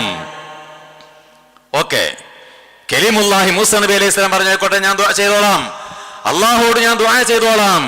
ഹബീബായ നബി സല്ലല്ലാഹു അലൈഹി വസല്ലമ തങ്ങൾ കാര്യം വിവരിക്കുന്നുണ്ട്. മൂസാ നബി അലൈഹിസ്സലാം അവിടുന്ന് അള്ളാഹുവോട് ദുആ ചെയ്യുകയാണ്. ദുആ ചെയ്തു. അള്ളാഹു തആല പറഞ്ഞു, നാം ദുആ സ്വീകരിച്ചു കൊള്ളാം, തൗബ സ്വീകരിച്ചു കൊള്ളാം. പക്ഷെ ഇബ്ലീസിനോട് പറയണം, ശൈത്താനോട് പറയണം, ആദം നബി അലൈഹിസ്സലാമിന്റെ ആദമിന്റെ ഖബറിൽ പോയി ആദം നബി അലൈഹിസ്സലാമിന്റെ ഖബറിൽ വെച്ചുകൊണ്ട് സുജൂദ് ചെയ്യണം എന്ന് ഇബ്ലീസിനോട് പറയണം. ആ കാര്യം ഏറ്റെടുത്താൽ അവനെ തൗബ സ്വീകരിക്കാൻ തയ്യാറാണ് എന്ന വിവരം ഇബ്ലീസിനോട് പറയണം. ഇബ്ലീസ് മൂസാ നബിന്റെ അടുക്കൽ വരുമ്പോൾ മൂസാ നബി അലൈഹി സ്വലാം വിവരം പറഞ്ഞു, അള്ളാഹു തൗബ സ്വീകരിക്കാമെന്ന് പറഞ്ഞിട്ടുണ്ട്, ഒറ്റ ഡിമാൻഡേ ഉള്ളൂ, ആദം നബിന്റെ ഖബറിൽ പോയിട്ട് ഒന്ന് സുജൂദ് ചെയ്യണം. ഉടനെ ഇബ്ലീസ്, ആദം നബി ജീവിച്ചിരിക്കുന്ന സമയത്ത് ആദം നബിന്റെ മുമ്പിൽ സുജൂദ് ചെയ്യാൻ എന്നോട് അള്ളാഹു പറഞ്ഞിരുന്നു, അപ്പൊ ഞാൻ സുജൂദ് ചെയ്തിട്ടില്ല, എന്നിട്ട് ഇപ്പോഴല്ലേ ഖബറിന് പോയി കണ്ട് സുജൂദ് ചെയ്യാ, അതിന് എന്നെ കിട്ടൂല. കിബിർ, അഹങ്കാരം. ജീവിച്ചിരിക്കുമ്പോ സുജൂദ് ചെയ്യാൻ പറഞ്ഞിട്ട് ഞാൻ സുജൂദ് ചെയ്തിട്ടില്ല, എന്നിട്ടല്ലേ ഈ മരിച്ച് ഖബർ കിടക്കുമ്പോ അതിന്റെ മേലെ പോയി സുജൂദ് ചെയ്യാ, അതിന് എന്നെ കിട്ടൂല, എന്നാ എനിക്ക് തോപിയില്ല. ആ സമയത്ത് ഇബ്ലീസ് മൂസാ നബി അലൈഹി സ്വലാമിനോട് പറയുന്നുണ്ട്, മൂസ നബിയെ, ഏതായാലും അള്ളാഹു തൗബ സ്വീകരിച്ചാലും ഇല്ലെങ്കിലും എനിക്ക് വേണ്ടി റബ്ബിന്റെ മുമ്പിൽ റെക്കമെൻഡ് ചെയ്തീരേ, അതുകൊണ്ട് നിങ്ങൾക്കൊരു വിഷയം ഞാൻ പറഞ്ഞു തരാം. എന്റെ ഏറ്റവും കൂടുതൽ ഇടപെടലുകൾ നടക്കുന്നത്, എന്റെ ഏറ്റവും കൂടുതൽ പിന്തിരിപ്പൻ പ്രവർത്തനങ്ങൾ നടക്കുന്നത് 3 സന്ദർഭങ്ങളിലാ. മൂസാ നബി അലൈഹി സ്വലാമിനോട് ഇബ്ലീസ് പറയുന്നു, അതിൽ ഒന്നാമത്തെ സമയം യുദ്ധത്തിന്റെ വേളയിലാണ്. ലിതകൂന കലിമത്തുല്ലാഹി ഹിയൽ ഉലിയാ, അള്ളാഹുവിന്റെ ദീൻ ഇവിടെ നിലനിൽക്കാൻ വേണ്ടി, ദീനിന്റെ യശസ് നിലനിൽക്കാൻ വേണ്ടി, പടപൊരുതാൻ വേണ്ടി രംഗത്തിറങ്ങുമ്പോ എന്റെ ഏറ്റവും കൂടുതൽ വലിയ ഇടപെടലുകൾ നടക്കുന്ന സമയമാണ്. ആ യുദ്ധത്തിന് വേണ്ടി പോകുന്ന ആളുകളുടെ മുമ്പിലേക്ക് അവന്റെ ഭാര്യയുടെ ചിത്രം ഞാൻ കൊണ്ടുവരും, അവന്റെ മക്കളുടെ ചിത്രം ഞാൻ കൊണ്ടുവരും. ചെറിയ ചാടിക്കളിക്കുന്ന, ഓടിക്കളിക്കുന്ന ചെറിയ പിഞ്ചു പൈതലുകളുടെ ഫോട്ടോ, ആ പിഞ്ചു പൈതകളുടെ രൂപങ്ങൾ അവരെ മുമ്പിൽ ഞാൻ കൊണ്ടുവരും.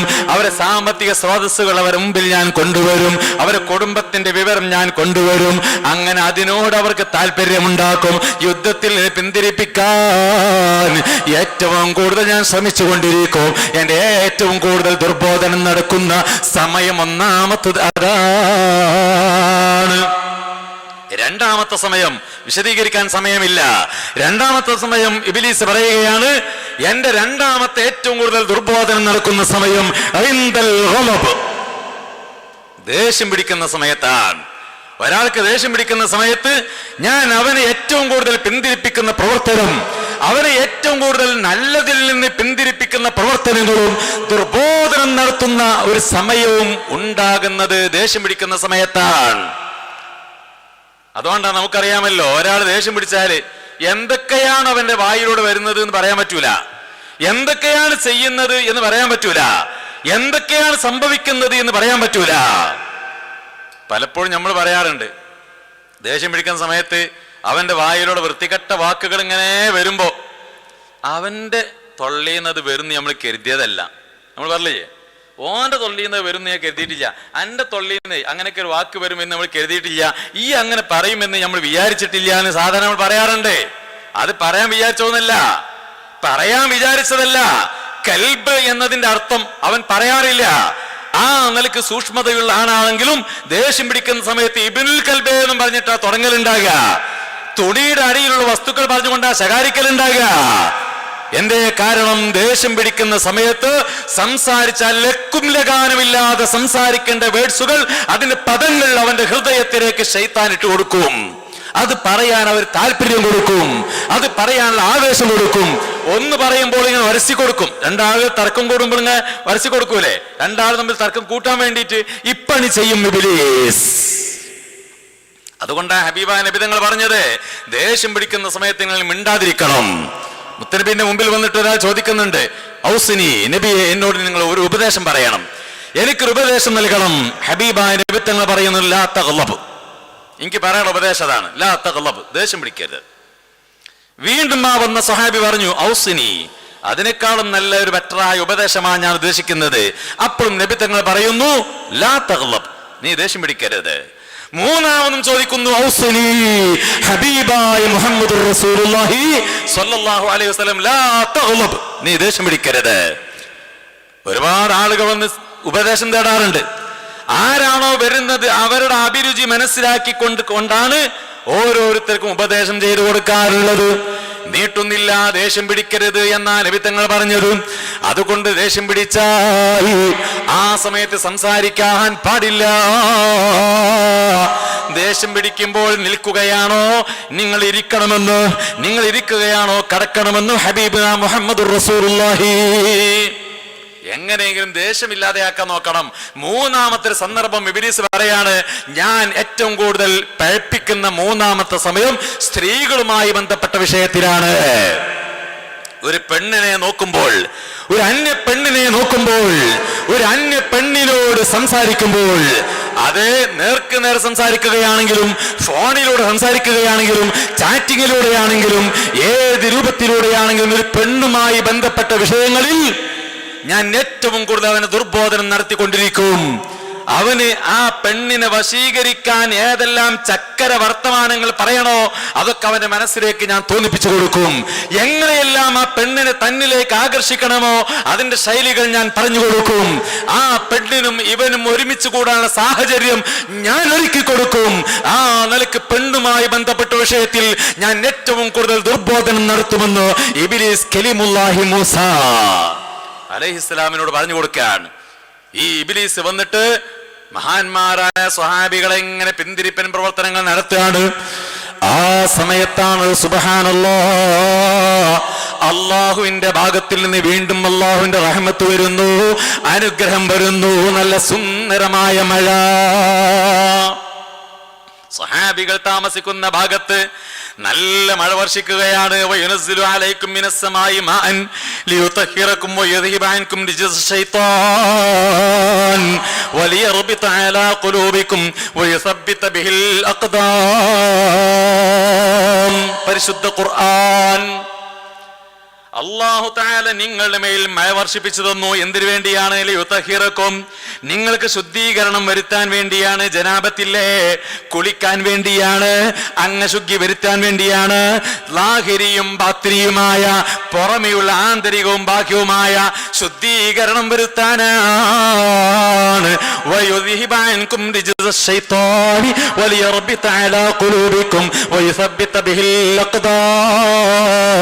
എല്ലാ നിലക്കും നിങ്ങൾക്ക് സ്ഥിരത നൽകാൻ, മനസ്സിന് ശാന്തി നൽകാൻ, സമാധാനം നൽകാൻ, ധൈര്യം നൽകാൻ. മണരാരുണ്യത്തിലല്ലേ നിൽക്കുന്നത്? കാലുകൾ ഊന്നിപ്പോകാതെ, കാലുകൾ അണ്ടുപോകാതെ, കാൽപാദം ഒന്ന് ഉറപ്പിച്ചു നിർത്താൻ അള്ളാഹു സുന്ദരമായ മഴ നൽകി. സഹാബാക്കൾ കുളിച്ചു. ആ സമയത്ത് മഴവെള്ളം ശേഖരിക്കാൻ വേണ്ടി ചെറിയൊരു ഹൗദ് കെട്ടാണ്, വെള്ളം ശേഖരിച്ചു വെക്കാൻ വേണ്ടി. ആ ഹൗദ് കെട്ടിയിട്ട് ആ രംഗങ്ങൾ നോക്കിക്കാണാൻ അപ്പുറത്ത് അബൂജഹലും കൂട്ടങ്ങൾ നോക്കിക്കാണാണ്. ഇവിടെ ഇപ്പുറത്ത് വെള്ളം കെട്ടി നിർത്താൻ വേണ്ടി ഹൗദ് കെട്ടിയിട്ടുണ്ട്. ഞങ്ങൾക്കില്ലാത്ത ഹൗദ് എന്തിനാ അവർക്ക്? പോയി പൊളിക്കണം അവർ തീരുമാനിക്കുന്നു. പൊളിക്കാൻ വേണ്ടി വരുന്നതിന് മുൻപ് അവർ വെള്ളം കുടിക്കാൻ വേണ്ടി വരുന്നുണ്ട്. സുബ്ഹാനല്ലാഹ്, ഈ ഹൗദിൽ നിന്ന് വെള്ളം കുടിക്കാൻ വേണ്ടിയിട്ട് അബൂജഹലിന്റെ വിഭാഗത്തിൽ നിന്ന് ആളുകൾ വരുന്നുണ്ട്. അവിടെ വെള്ളമില്ല. ആ സമയത്ത് അവിടെ വെള്ളമില്ല. വെള്ളം എടുക്കാൻ വേണ്ടി വന്നപ്പോ മുത്തുനബി റഹ്മത്തുൽ ലിൽ ആലമീൻ മുഹമ്മദുർ റസൂലുള്ളാഹി സല്ലല്ലാഹു അലൈഹി വസല്ലം ഏത് ശത്രുക്കൾക്കും റഹ്മത്ത് ചൊരിഞ്ഞു കൊടുക്കുന്ന, വാരിച്ചൊരിഞ്ഞു കൊടുക്കുന്ന റഹ്മത്തിന്റെ കര കാണാ കടൽ ഹബീബായ മുഹമ്മദുർ റസൂലുള്ളാഹി സല്ലല്ലാഹു അലൈഹി വസല്ലം. തന്നെ കൊല്ലാൻ വേണ്ടി വന്ന അബൂജഹല് പൊട്ടങ്കണ്ടിലേക്ക് ചാടിയപ്പോ താൻ കുഴിച്ച കുഴിൽ താൻ തന്നെ വീണു എന്ന നിലക്ക് കടക്കുമ്പോ മുഅ്ജിസത്തിന്റെ കഴിവ് കൊണ്ട് കൈ നീട്ടിക്കൊടുത്ത അബൂജഹൽ രക്ഷപ്പെടുത്തിയ ആളല്ലേ സയ്യിദുനാ മുഹമ്മദുർ റസൂലുള്ളാഹി സല്ലല്ലാഹു അലൈഹി വസല്ലം. അവിടുന്ന് പറഞ്ഞു, വെള്ളം കുടിക്കാനല്ലേ വരുന്നത്, തടയാൻ പറ്റൂല, വെള്ളം തടയാൻ പറ്റൂല. നമ്മളെ വീട്ടിൽ വെള്ളം ഉണ്ടെങ്കിൽ പലർക്കും പലയിടത്തുള്ള സ്വഭാവമാണ്. എൻ്റെ വീട്ടിൽ കിണറുണ്ടെങ്കിൽ വെള്ളം കുറയുന്ന സമയം, പ്രത്യേകിച്ച് ഇപ്പത്തെ സമയം വെള്ളം കുറവുള്ള സമയമാണ്, ആരുടെയെങ്കിലും കിണറ്റിൽ വെള്ളം ഉണ്ടെങ്കിൽ അപ്പുറത്തുനിന്ന് ആരെങ്കിലും വെള്ളം മുക്കാൻ വേണ്ടി വരുമ്പോ ആ മുക്കാനുള്ള സൗകര്യം ചെയ്തു കൊടുക്കാതെ കപ്പിയും ബക്കറ്റും കയറൊക്കെ എടുത്തു വെക്കുന്ന ഒരു സ്വഭാവം ചില ഒറ്റപ്പെട്ട സ്ഥലങ്ങളിൽ കാണപ്പെടാറുണ്ട്. ഓ പ്രിയപ്പെട്ട ഉമ്മമാരെ, ചെയ്യാൻ പാടില്ല. ഓ പ്രിയപ്പെട്ട സഹോദരന്മാരെ, ചെയ്യാൻ പാടില്ല. ഒരാൾക്കും വെള്ളം തടയാൻ പാടില്ല. നമ്മുടെ കിണറ്റിൽ ഒരു ഗ്ലാസ് വെള്ളമുണ്ടോ, അതിൽ നിന്ന് ഒരു സ്പൂൺ നാം എടുക്കുന്നുണ്ടെങ്കിൽ അതേ ഒരു സ്പൂൺ മറ്റുള്ളവർക്കും എടുക്കാൻ വേണ്ടി സൗകര്യം ചെയ്തു കൊടുക്കണം. ഹബീബായ മുഹമ്മദുർ റസൂലുള്ളാഹി സ്വല്ലല്ലാഹു അലൈഹി വസല്ലം തടഞ്ഞില്ല. അതേ സമയത്ത് പിന്നെ വരുന്നത് ആരാണ്? അസ്വദാണ്. അസ്വദ് വരുന്ന എന്തിനാണ്? വെള്ളം കുടിക്കാനല്ല, ഓൻ വീമ്പളക്കിട്ടാ വരുന്നത്. എന്തിനാ അങ്ങക്കൊരു ഹൗദ്? ഞാനത് പൊളിക്കും. അങ്ങനത്തെ ഹൗദ് അവിടെ വേണ്ട എന്ന് പറഞ്ഞിട്ടാണ് അസ്വദ് രംഗത്ത് വരുന്നത്. അസ്വദ് വന്നിട്ട് ഹബീബായ മുഹമ്മദുർ റസൂലുള്ളാഹി സ്വല്ലല്ലാഹു അലൈഹി വസല്ലമ തങ്ങളെ ശകാരിക്കുന്നു, ചീത്ത വിളിക്കുന്നു, അസഭ്യം പറയുന്നു, പരിഹസിക്കുന്നു. ഈ നിലക്ക് പരിഹസിച്ചുകൊണ്ട് ഞാൻ ഈ ഹൗദ് പൊളിക്കാൻ വന്നതാ എന്ന നിലക്ക് വെക്കുമ്പോഴാണ് വബിഹംസത്തിൽ കറാരി അമ്മിൽ മുസ്തഫ അസദിൽ ഇലാഹി വ സയ്യിദി ശുഹദാഇ അസദുൽ ഇലാഹ് ഹംസത്തുൽ കറാർ റളിയല്ലാഹു അൻഹു. അവിടുത്തെ ബർക്കത്ത് കൊണ്ട് അല്ലാഹു നമുക്ക് ഈമാൻ നൽകുമാറാകട്ടെ. അല്ലാഹു തആല മരിക്കുന്ന സമയത്ത് കാമിലായ ഈമാൻ നിലനിർത്തിയിട്ട് മാറാകട്ടെ. ഹംസ റളിയല്ലാഹു അൻഹു ചാടിയെടുക്കുകയാണ്. അപ്പോഴും ഇസ്ലാമിന്റെ സൗന്ദര്യം നോക്കണം നിങ്ങൾ. ഹംസ റളിയല്ലാഹു അൻഹു ചാടിയിട്ട് ഒറ്റ വെട്ടുകൊടുത്താൽ മതി പഹയന്റെ തലെടുക്കാൻ വേണ്ടിയിട്ട്. പക്ഷെ തലക്കുന്നല്ല വെട്ടിയത്. അങ്ങനെ ആദ്യമായി വെട്ടിയത് ഈ ചങ്ങായിന്റെ കാലിന്റെ അടിക്കാണ്. എന്തിനാ കാലിന്റെ അടിക്ക് വെട്ടിയത്? കാലിന്റെ അടിക്ക് വെട്ടിയാൽ പിന്നെ നടന്നു പോരാൻ കഴിയൂലല്ലോ. എന്നാ പിന്നെ തിരിച്ചു പോയിക്കോട്ടെ അങ്ങായി. അവന്റെ ജീവൻ കളയണ്ടാന്ന് കരുതിയിട്ടാണ് കാലിന്റെ അടിക്കൽ വെട്ടുകൊടുത്തത്. അതേ സമയത്ത് ആ ഫുലാൻ ചെയ്തതോ, ഓന് കാലിന്റെ അടിക്ക് വെട്ടിട്ടിയപ്പോ നടക്കാൻ കഴിയൂല. അല്ലെങ്കിൽ അയഞ്ഞ് നീങ്ങിയിട്ട് എന്നിട്ട് ഹൗദ് പൊളിക്കാൻ വേണ്ടി നോക്കുകയാണ്. അയഞ്ഞ് നീങ്ങിയിട്ട് ഹൗദ് പൊളിക്കാൻ വേണ്ടി നോക്കുകയാണ്. ഇനി വിട്ടുകൊടുത്തിട്ട് കാര്യമില്ല എന്ന് വിചാരിച്ചിട്ടാണ് ഹംസത്തുൽ കറാർ റളിയല്ലാഹു അൻഹു ഒറ്റവെട്ടങ്ങ് കൊടുക്കുന്നു. അസ്വദ് നിലംപരിശായി വീഴുന്നു. അവൻ അവിടെ വീണ് കിടക്കുന്ന സമയത്ത്, മരണത്തോട് മല്ലടിക്കുന്ന സമയത്തും അയഞ്ഞ് നീങ്ങിയിട്ട് കാലുകൊണ്ട് മെല്ലെ ആ ഹൗദിന്റെ ഒരു കല്ല് നീക്കിയിട്ടുണ്ടോനെ. പഹയന്റെ ധിക്കാരം നോക്കണം. അങ്ങനെ വെട്ടി കിട്ടിയിട്ട് കടക്കണ സമയത്ത് ആ ഉള്ള ജീവൻ വെച്ചുകാണ്ട് ഹൗദ് പൊളിക്കാൻ വേണ്ടി നോക്കുകയാണ്. ഒരു കല്ല് ഇടർത്തിയിട്ടുണ്ട് എന്നാ ചരിത്രം പറയുന്നത്. അവിടെ നിന്ന് യുദ്ധം തുടങ്ങുന്നു. യുദ്ധം തുടങ്ങിയിട്ട് ഈ രംഗമൊക്കെ നോക്കി നിൽക്കുന്നുണ്ട് അബൂജഹലും കൂട്ടരും. ആ സമയത്ത് അവർക്ക് നേതൃത്വമായവർ കൂട്ടത്തിലുണ്ട്. സുറാഖത്ത് ബിൻ മാലിക്കിന്റെ വേഷത്തിൽ ഇബ്ലീസ് അവിടെ വന്നിട്ടുണ്ട്. സുറാഖത്ത് ബിൻ മാലിക് യുദ്ധത്തിന് വന്നിട്ടില്ല, മക്കയിൽ നിന്ന് യുദ്ധത്തിന് വേണ്ടി പുറപ്പെട്ടിട്ടില്ല. സുറാഖത്ത് ബിൻ മാലിക്കിന്റെ വേഷത്തിൽ വന്നിട്ട് അബൂജഹലിനോട് പറയുന്നു, കാണുന്നില്ലേ നിങ്ങള് അസ്വദിനെ കൊന്നു, നിങ്ങളെ കൂട്ടത്തിലുള്ള പ്രഗത്ഭനല്ലേ, വലിയ ആരോഗ്യവാനല്ലേ, വലിയ നേതൃത്വമല്ലേ, അസ്വദിനെ കൊന്നിട്ട് എന്താ നിങ്ങൾ നോക്കി നിൽക്കുന്നത്, മുന്നോട്ടിറങ്ങൂ. ഇത് പറഞ്ഞപ്പോഴാണ് അതേ ശത്രു വിഭാഗത്തിൽ നിന്ന് 3 ആളുകൾ ചാടിയെടുക്കുകയാണ്. 3 ആളുകൾ ചാടിയെടുക്കുകയാണ്. ആരൊക്കെയാണ് വരുന്നത്? ഉത്ബത്താണ്, മറ്റൊന്ന് ശൈബത്താണ്, മറ്റൊന്ന് വലീദാണ്. ഉത്ബത്തും ശൈബത്തും വലീദും ആ വിഭാഗത്തിലെ കൊടിയ കൊമ്പന്മാരാണ്, വലിയ ധീരന്മാരാണ്, നല്ല യുദ്ധത്തിന്റെ മുറകൾ അറിയുന്നവരാണ്, നല്ല ആയുധം ധരിച്ചവരാണ്, എല്ലാ നിലക്കും സന്നാഹത്തോടുകൂടെയുള്ള ഉത്ബത്തും ശൈബത്തും വലീദും യുദ്ധരണാങ്കണത്തിലേക്ക് ഇറങ്ങിക്കൊണ്ട് ഹബീബായ നബി സല്ലല്ലാഹു അലൈഹി വസല്ലമ തങ്ങളെ ചീത്ത വിളിക്കുന്നു, അസഭ്യം പറയുന്നു, ശകാരിക്കുന്നു. അൻസ്വാറുകളായ സ്വഹാബികൾ ഹബീബായ മുത്തുനബി എങ്ങനെയാണ് സ്നേഹിച്ചത്? മദീനത്തേക്ക് വരുന്നുണ്ട്. മദീനത്തേക്ക് ഹബീബായ നബിതങ്ങളും മുഹാജിറുകളായ ആളുകളും മദീന കൊള്ള വരുന്നുണ്ടെന്ന് പറയുമ്പോ അവിടെ മദീന ഒരുങ്ങിക്കഴിഞ്ഞല്ലോ. മദീനത്തുള്ള മുഴുവൻ സ്വഹാബിമാരും അൻസ്വാറുകളായ സ്വഹാബിമാരെ ഹബീബായ നബിത്തങ്ങളെ സ്വീകരിക്കാൻ വേണ്ടി, മുഹാജിറുകളെ സ്വീകരിക്കാൻ വേണ്ടി തയ്യാറെടുക്കുന്നു, കാത്തിരിക്കുന്നു. ഹബീബായ നബിത്തങ്ങളങ്ങ് മദീന മണ്ണിലേക്ക് ഹബീബായ നബിത്തങ്ങളുടെ പാദമങ്ങ് വെച്ചപ്പോൾ സന്തോഷത്തിന്റെ ആധിക്യത്താൽ, സന്തോഷത്തിന്റെ വർധനവിനാൽ ത്വലഅൽ ബദ്ർ ചൊല്ലി സ്വീകരിച്ച മഹാന്മാരായ സ്വഹാബ് അൻസ്വാറുകളായ സ്വഹാബികൾ, മുഹാജിറുകളായ ആളുകൾ വന്നപ്പോഴല്ലേ സുബ്ഹാനല്ലാഹ് അൻസാറുകളായ സ്വഹാബികൾ അവർക്ക് വേണ്ട എല്ലാ സൗകര്യം ചെയ്തു കൊടുത്തിട്ടുണ്ട്. ഓരോരുത്തരെ വീട്ടിലേക്കും ഭക്ഷണം കൊടുക്കാൻ വേണ്ടി ഈ മുഹാജിറുകളായ 1, 2, 3 ആളുകളെ കൂട്ടിക്കൊണ്ടുപോവുകയാണ്. 2 ഭാര്യമാരുള്ള ആളുകൾ ഒരു ഭാര്യയെ ത്വലാഖ് ചൊല്ലിക്കൊണ്ട് മുഹാജിറായ ആ സ്വഹാബിക്ക് വേണ്ടി കല്യാണം കഴിച്ചു കൊടുക്കുകയാ. അൽഹംദുലില്ലാഹ്, അള്ളാഹുവിന്റെ അപാരമായ നിഅമത്ത് കൊണ്ട് ഇന്ന് ഇങ്ങോട്ട് വരുമ്പോ ഓട്ടോറിക്ഷയിൽ നിന്ന് ബഹുമാനപ്പെട്ട അബ്ദുൾ റസാഖ് ലത്തീഫ് ഉസ്താദ് അവர்கள், ഉസ്താദിനോട് ഞാൻ ഇവിടുത്തെ വിവരങ്ങൾ ഇങ്ങനെ ചോദിച്ചപ്പോ ഉസ്താദ് എന്നോട് പറഞ്ഞു, നമ്മുടെ ഈ പള്ളിയിൽ ബഹുമാനപ്പെട്ട ഹിബത്തുല്ലാ തങ്ങളുടെ നേതൃത്വത്തിൽ നടക്കുന്ന നമ്മുടെ ഈ പള്ളിയിൽ 50ഓളം മുതഅല്ലിമീങ്ങൾ പഠിക്കുന്നുണ്ട്. അൽഹംദുലില്ലാഹ്, അല്ലാഹു നിലനിർത്തുമാറാകട്ടെ.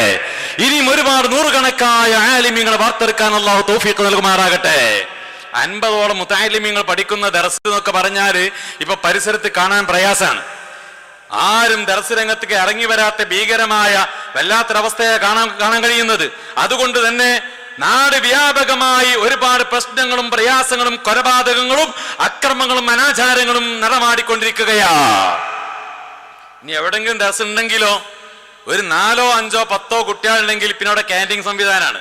ഞാൻ ഉസ്താദിനോട് ചോദിച്ചു, ഇവിടെ 40-50ഓളം കുട്ടികളുണ്ടെങ്കിൽ ഈ 50ഓളം കുട്ടികൾക്ക് ക്യാൻറ്റീൻ ഇവിടെ അടുത്തന്നെയാണോ എന്നൊക്കെ ചോദിച്ച പുസ്തകം പറഞ്ഞ് ക്യാൻറ്റീൻ ഒന്നല്ല. തങ്ങൾ പാപ്പി വന്നാരെ പറഞ്ഞതിനോട് ഇവിടെ ക്യാൻറ്റീൻ സംവിധാനമൊന്നുമില്ല. ഇവിടുത്തെ ഓരോ വീട്ടിലേക്ക് ഈ മുതഅല്ലിമീങ്ങളെ കൊണ്ടുപോയി ഭക്ഷണം കൊടുക്കുന്നു എന്ന് കേട്ടപ്പോ വല്ലാത്ത സന്തോഷം തോന്നി. ഓ ഉമ്മമാരെ, ഓ എന്റെ പ്രിയപ്പെട്ട കരളിന്റെ കഷ്ണങ്ങളായ സഹോദരിമാരെ, ഓ എന്റെ പ്രിയപ്പെട്ട കാരണവന്മാരെ, നാട്ടുകാരെ, വെറുതെയാവുകയില്ല. തീർച്ചയാ മുത്തുനബിയുടെ പാരമ്പര്യമാ, അൻസാറുകളുടെ പാരമ്പര്യം കിട്ടിയ നല്ല നാട്ടുകാരല്ലേ നാം. അല്ലാഹു തആല ഈ തൗഫീഖിനെ നിലനിർത്തി തരുമാറാകട്ടെ. ഒരു മുതഅല്ലിം ഭക്ഷണം കഴിക്കാൻ വേണ്ടി വീട്ടിലേക്ക് കയറി വരുമ്പോ എന്താ നിങ്ങൾ മനസ്സിലാക്കുന്നത്? ആ മുതഅല്ലിം മാത്രമല്ല വരുന്നത്. എന്റെ വീട്ടിലേക്ക് ഒരു മുതഅല്ലിം ഭക്ഷണത്തിന് വേണ്ടി വരികയാണെങ്കിൽ ആ മുതഅല്ലിമിന്റെ കൂടെ റഹ്മത്തിന്റെ മലായികത്ത് എന്റെ വീട്ടിലേക്ക് കയറി വരുന്നുണ്ട്. ചില്ലറ വിഷയമൊന്നല്ല. അൽ മുതഅല്ലിമു തഹ്ത അജ്നിഹത്തിൽ മലായിക, മലക്കുകളുടെ സംരക്ഷണം എല്ലാ സമയത്തും ലഭിക്കുന്ന വിഭാഗമാണ് മുതഅല്ലിമീങ്ങൾ എന്ന് പറയുന്നത്. ഒരു മുതഅല്ലിമി എന്റെ വീട്ടിലേക്ക് ഭക്ഷണം കഴിക്കാൻ വേണ്ടി വരുമ്പോൾ അവന്റെ ആ മുതഅല്ലിമിന്റെ അദ്ദേഹത്തിന്റെ കൂടെ, അവന്റെ എന്ന് പറയാൻ പാടില്ല, മുതഅല്ലിമികളെ നീ എന്ന് വിളിക്കാൻ പാടില്ല, നമ്മളെ കാരന്മാരൊക്കെ പഠിപ്പിച്ചു. ആ മുതഅല്ലിമിന്റെ കൂടെ റഹ്മത്തിന്റെ മലായികത്ത് നമ്മുടെ വീട്ടിലേക്ക് കയറി വരിക. നമ്മുടെ വീട്ടിൽ ഉണ്ടാക്കുന്ന ഭക്ഷണം, ആ ഭക്ഷണത്തിന്റെ കൂട്ടത്തിൽ എക്സ്ട്രാ ഒന്നും ഉണ്ടാക്കേണ്ട ആവശ്യമില്ല. കുട്ടിയായി, ഒരു 6ാമത്തെ സന്താനമായി, ഒരു 6ാമത്തെ മകനായി പരിഗണിച്ചു കൊണ്ടല്ലേ നാം കൊടുക്കുന്നത്. സുബ്ഹാനല്ലാഹ്, ചില വീടുകളിലൊക്കെ ഉണ്ടാകുന്ന അനുഭവങ്ങൾ ഓർക്കുമ്പോൾ വല്ലാത്ത സന്തോഷമാണ്. നിങ്ങൾ നോക്ക്, ബഹുമാനപ്പെട്ട സുൽത്താനുൽ ഉലമ, ആ വിഷയം പറഞ്ഞാൽ കുറെ നീണ്ടുപോകും. സുൽത്താനുൽ ഉലമ AP ഉസ്താദ്, അള്ളാഹു ദീർഘായുസ്സും ആഫിയത്തും നൽകുമാറാകട്ടെ. അവിടുത്തെ നേതൃത്വം ദീർഘകാലം അനുഭവിക്കാൻ അള്ളാഹു തൗഫീഖ് നൽകുമാറാകട്ടെ. AP ഉസ്താദും ഇതേ രൂപത്തിൽ പള്ളിയിൽ ഓതി പഠിച്ചതല്ലേ.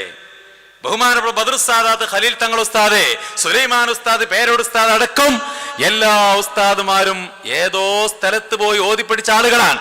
ഈ ഇരിക്കുന്ന ചെറിയ മുതഅല്ലിമീങ്ങളെ പോലെ പള്ളിയിൽ പോയി മീസാൻ ഓതി പഠിക്കുന്ന സമയം, അവിടുന്ന് അങ്ങോട്ട് തുടർന്നുള്ള കിതാബുകൾ ഓതി പഠിക്കുമ്പോഴും ഭക്ഷണത്തിന് വേണ്ടി പോയ ഓരോ വീടുകളുണ്ട്. പല ആലിമീങ്ങളും പല ഉസ്താദുമാരും ദുആ ചെയ്യുമ്പോൾ പൊട്ടിക്കരയുകയാണ്, അല്ലാഹുവേ എന്റെ ഉമ്മാക്ക് നീ പുറത്തു കൊടുക്കണം, എന്റെ ഉപ്പാക്ക് നീ പുറത്തു കൊടുക്കണം. ഏത് ഉമ്മാക്ക് വേണ്ടി? ഏതുപ്പാക്ക് വേണ്ടി? തനിക്ക് ഭക്ഷണം തന്ന ഉമ്മാക്ക് വേണ്ടി, തന്റെ ഭക്ഷണം തന്ന ഉപ്പാക്ക് വേണ്ടി ദുആ ചെയ്യുകയാണ് ആലിമീങ്ങളായ ആളുകൾ. പാതിരാ സമയത്ത് വലിയ നൂറുകണക്കായ, ആയിരക്കണക്കായ, ലക്ഷക്കണക്കായ ആളുകൾ ഒരുമിച്ച് കൂടിയ വലിയ മജ്‌ലിസുകൾ, ദുആ സമ്മേളനം നടത്തുന്ന സമയത്ത് നിങ്ങൾ നോക്കി, ഇവിടെയും ഒരുപാട് ഉസ്താദുമാർ ഇവിടെ ഇരിക്കുന്നുണ്ട്. നിങ്ങൾ ചോദിക്കൂ, ഈ ഉസ്താദുമാരുടെ ദുആയിലെല്ലാം വലിമൻ ആനന, വലിമൻ അത്അമന, വലിമൻ സഖാന എന്ന പദങ്ങൾ നിങ്ങൾക്ക് പലപ്പോഴും കേൾക്കാൻ കഴിയും. എന്താണ് പറയുന്നത്? പടച്ചോനെ, ഞങ്ങൾ ഇൽമു പഠിക്കുന്ന സമയം ഞങ്ങൾക്ക് അന്നം നൽകിയ, ഞങ്ങൾക്ക് വെള്ളം നൽകിയ, ഞങ്ങൾക്ക് വസ്ത്രങ്ങൾ നൽകിയ, മറ്റു സഹായങ്ങൾ നൽകിയ ഞങ്ങളെ പാവപ്പെട്ട ഉമ്മമാരെ, ഞങ്ങളെ പാവപ്പെട്ട ഉപ്പമാരെ നീ കാക്കണേ റബ്ബേ. ഇൽമിന്റെ നിറകുടങ്ങളായ പണ്ഡിതന്മാർ ദുആ ചെയ്യുമ്പോ ഇതിലേറെ വലിയ ഭാഗ്യം എന്താ കിട്ടാനുള്ളത്? ഞമ്മവിടെ നെല്ലിക്കുത്താക്കാൻ ആളുണ്ടായി, മരിച്ചുപോയി, അല്ലാഹു ഖബർ സ്വർഗ്ഗാക്കി കൊടുക്കട്ടെ. നെല്ലിക്കുത്താക്ക എന്ന് പറയുന്ന അദ്ദേഹം ആലിമീങ്ങളും സയ്യിദുമാരൊക്കെ നല്ലോണം സ്നേഹിക്കുന്ന ആളാണ്. അദ്ദേഹം സുഖമില്ലാണ്ട് കിടക്കുകയാണ്. ആ സമയത്ത് ഞാൻ കാണാൻ വേണ്ടി പോയി, സുഖമില്ലാതിരിക്കുന്നത് കാണാൻ വേണ്ടി പോയി. റസാഖ് ഉസ്താനൊക്കെ അറിയാം, നമ്മളെ നെല്ലിക്കുത്താക്ക മരിക്കുന്ന മുമ്പ് ഒരിക്കലും സുഖമില്ലാതിരിക്കുമ്പോൾ കാണാൻ വേണ്ടി പോയി. വല്ലാതെ ക്ഷീണിതനായി കിടക്കുകയാണ്.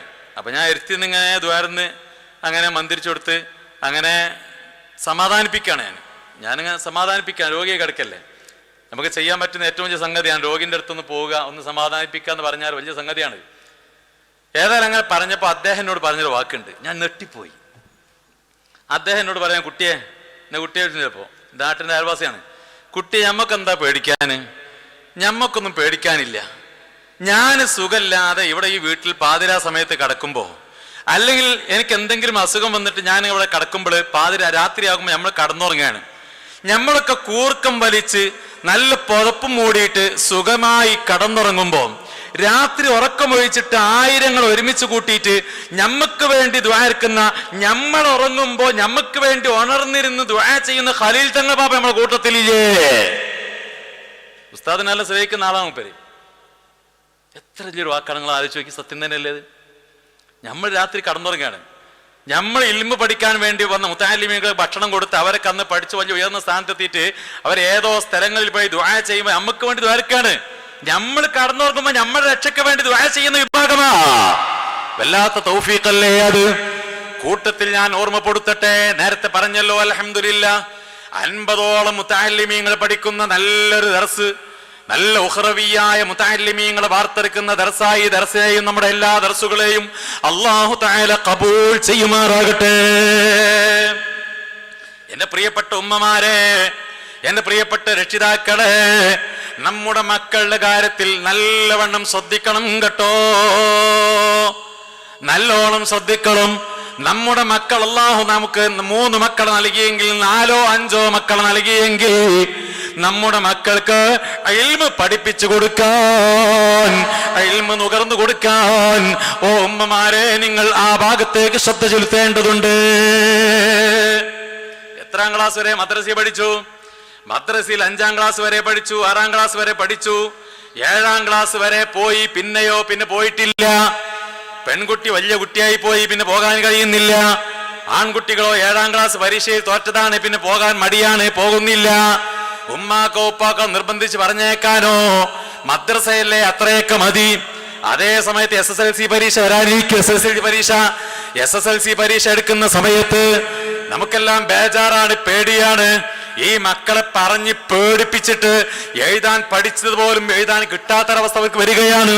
ഞാൻ ആ ഭാഗത്തേക്ക് കടക്കില്ല. ഞാൻ പറയുന്ന വിഷയം ഈ SLCയുടെ വിഷയം വരുമ്പോ +1-ന്റെ +2-ന്റെ ഡിഗ്രിയുടെ മറ്റു ഭൗതിക ഉന്നത നിലവാരത്തിന്റെ വിദ്യാഭ്യാസം പഠിച്ചുകൊണ്ടിരിക്കുന്ന സമയത്ത് ആ പഠനത്തിൽ തെല്ലൊന്ന് വേക്കിൽ നിൽക്കുമ്പോഴേക്ക് ആ കുട്ടികളെ പിന്നാലെ കൂടാനും അവർക്ക് ട്യൂഷൻ വെച്ച് കൊടുക്കാനും അവരെ പഠിപ്പിക്കാനും വെമ്പൽ കൊള്ളുന്ന ഉമ്മ, അതിനുവേണ്ടി തയ്യാറെടുക്കുന്ന ഉപ്പ തന്റെ മകന് എത്ര കണ്ട് ദീനിയായ ഇൽമു കൊടുത്തു. നിസ്കരിക്കുന്ന സമയത്ത് അവനക്ക് നിസ്കരിക്കാൻ അറിയൂലേ, നിയ്യത്ത് വെക്കാൻ അറിയൂലേ, ഫാത്തിഹ ഓതാൻ അറിയൂലേ, നിസ്കാരത്തിന്റെ ഷർത്തുകളും ഫർളുകളും അവനക്ക് അറിയൂലേ, നോമ്പിന്റെ ബാത്തിലാകുന്ന കാര്യങ്ങൾ, നോമ്പിന്റെ ഫർളുകൾ അവനക്ക് അറിയൂലേ. ഉത്തരവാദി നമ്മൾ തന്നെയാണ് കേട്ടോ.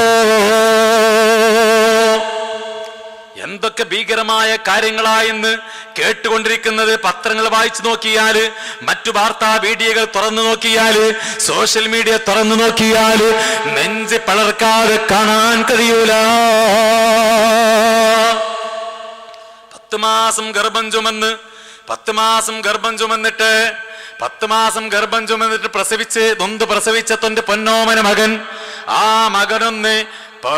മകനൊന്ന് വലുതായിട്ട് തനിക്ക് രോഗമായി കിടക്കുമ്പോ, തനിക്ക് സുഖമില്ലാണ്ട് കിടക്കുമ്പോ ആ മകന്റെ ഖിദ്മയും പ്രതീക്ഷിച്ചിരിക്കുന്ന ഉമ്മ, ആ മകന്റെ ഖിദ്മയും പ്രതീക്ഷിച്ചിരിക്കുന്ന ഉപ്പ, ആ ഉപ്പായുടെ മുഖത്തേക്ക് ആഞ്ഞടിക്കുന്ന മക്കളല്ലേ ഇന്ന് കണ്ടുകൊണ്ടിരിക്കുന്നത്.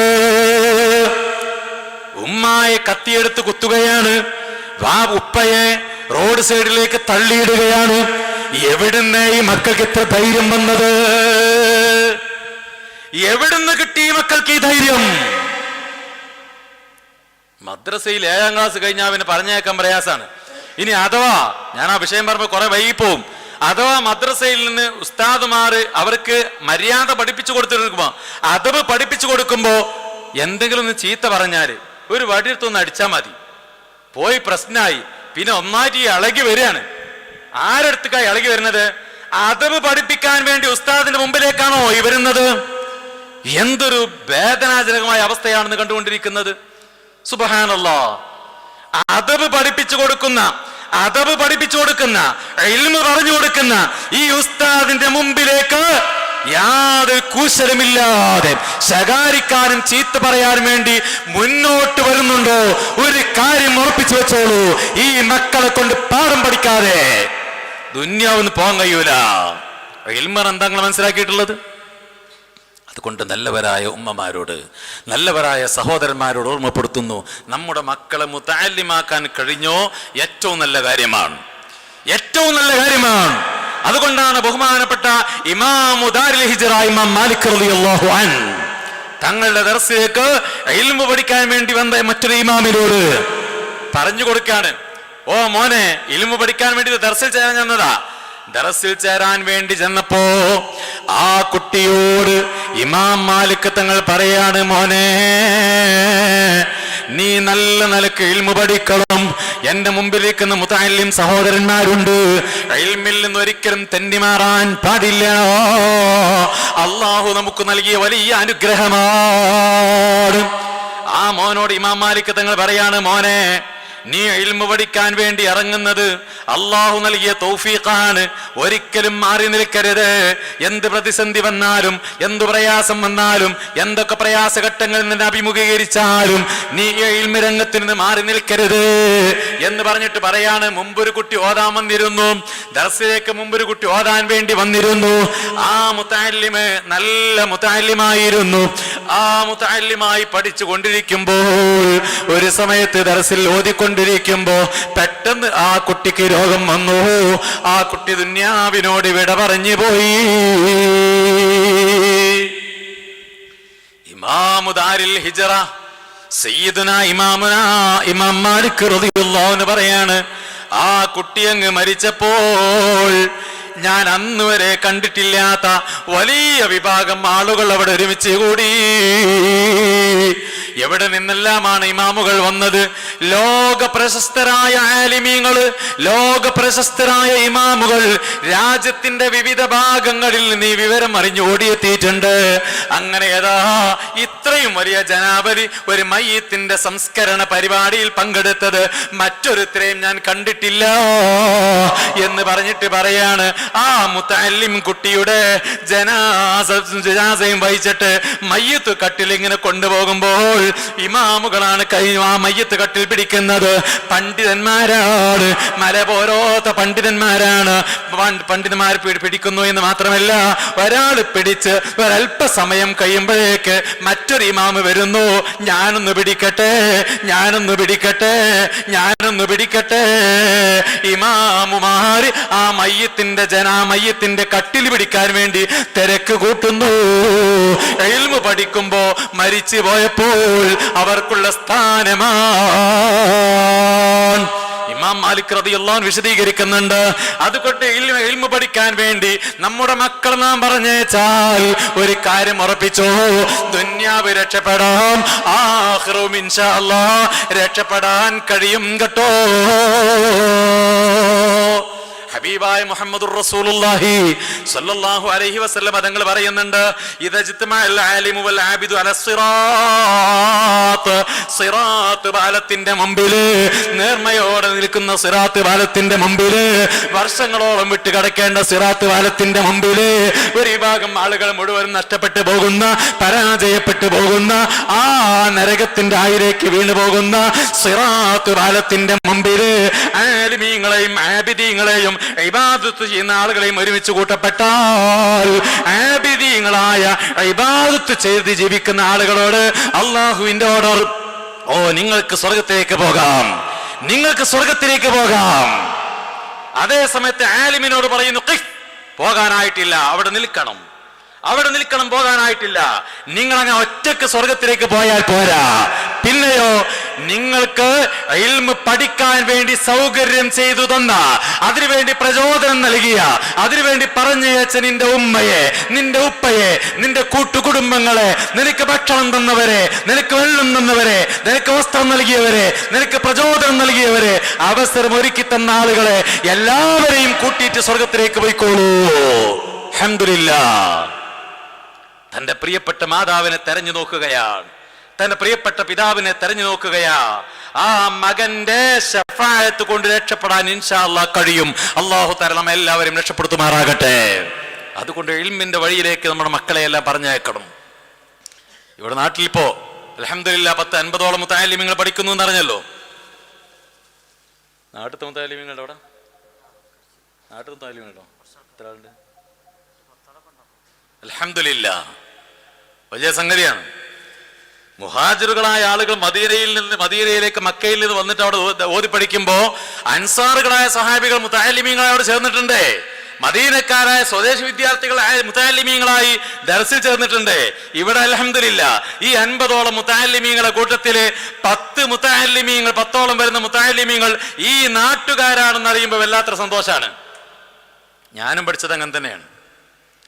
അവിടെ മയദിന് വരുമ്പോൾ കോണാമ്പാറ ഉസ്താദ് ദർശനത്തുമ്പോൾ എൻ്റെ നാട് കോണാമ്പാറയാണ്. ഞാൻ ദർശനം ഓതിയത് കോണാമ്പാറയാണ്. അധികാരത്തോടെ എൻ്റെ വീടുള്ളത് കോണാമ്പാറ. 10 കൊല്ലം ഉസ്താദിന്റെ അടുത്ത് നാട്ടിൽ തന്നെ ഓതി പഠിച്ചത്. ഭക്ഷണത്തിന്റെ വീട്ടിലേക്ക് പോകും, ചായ കുടിക്കാനും ഉച്ചക്ക് ചോറ് കഴിക്കാനും രാത്രി ചോറ് കഴിക്കാനൊക്കെ എൻ്റെ വീട്ടിൽ പോകും.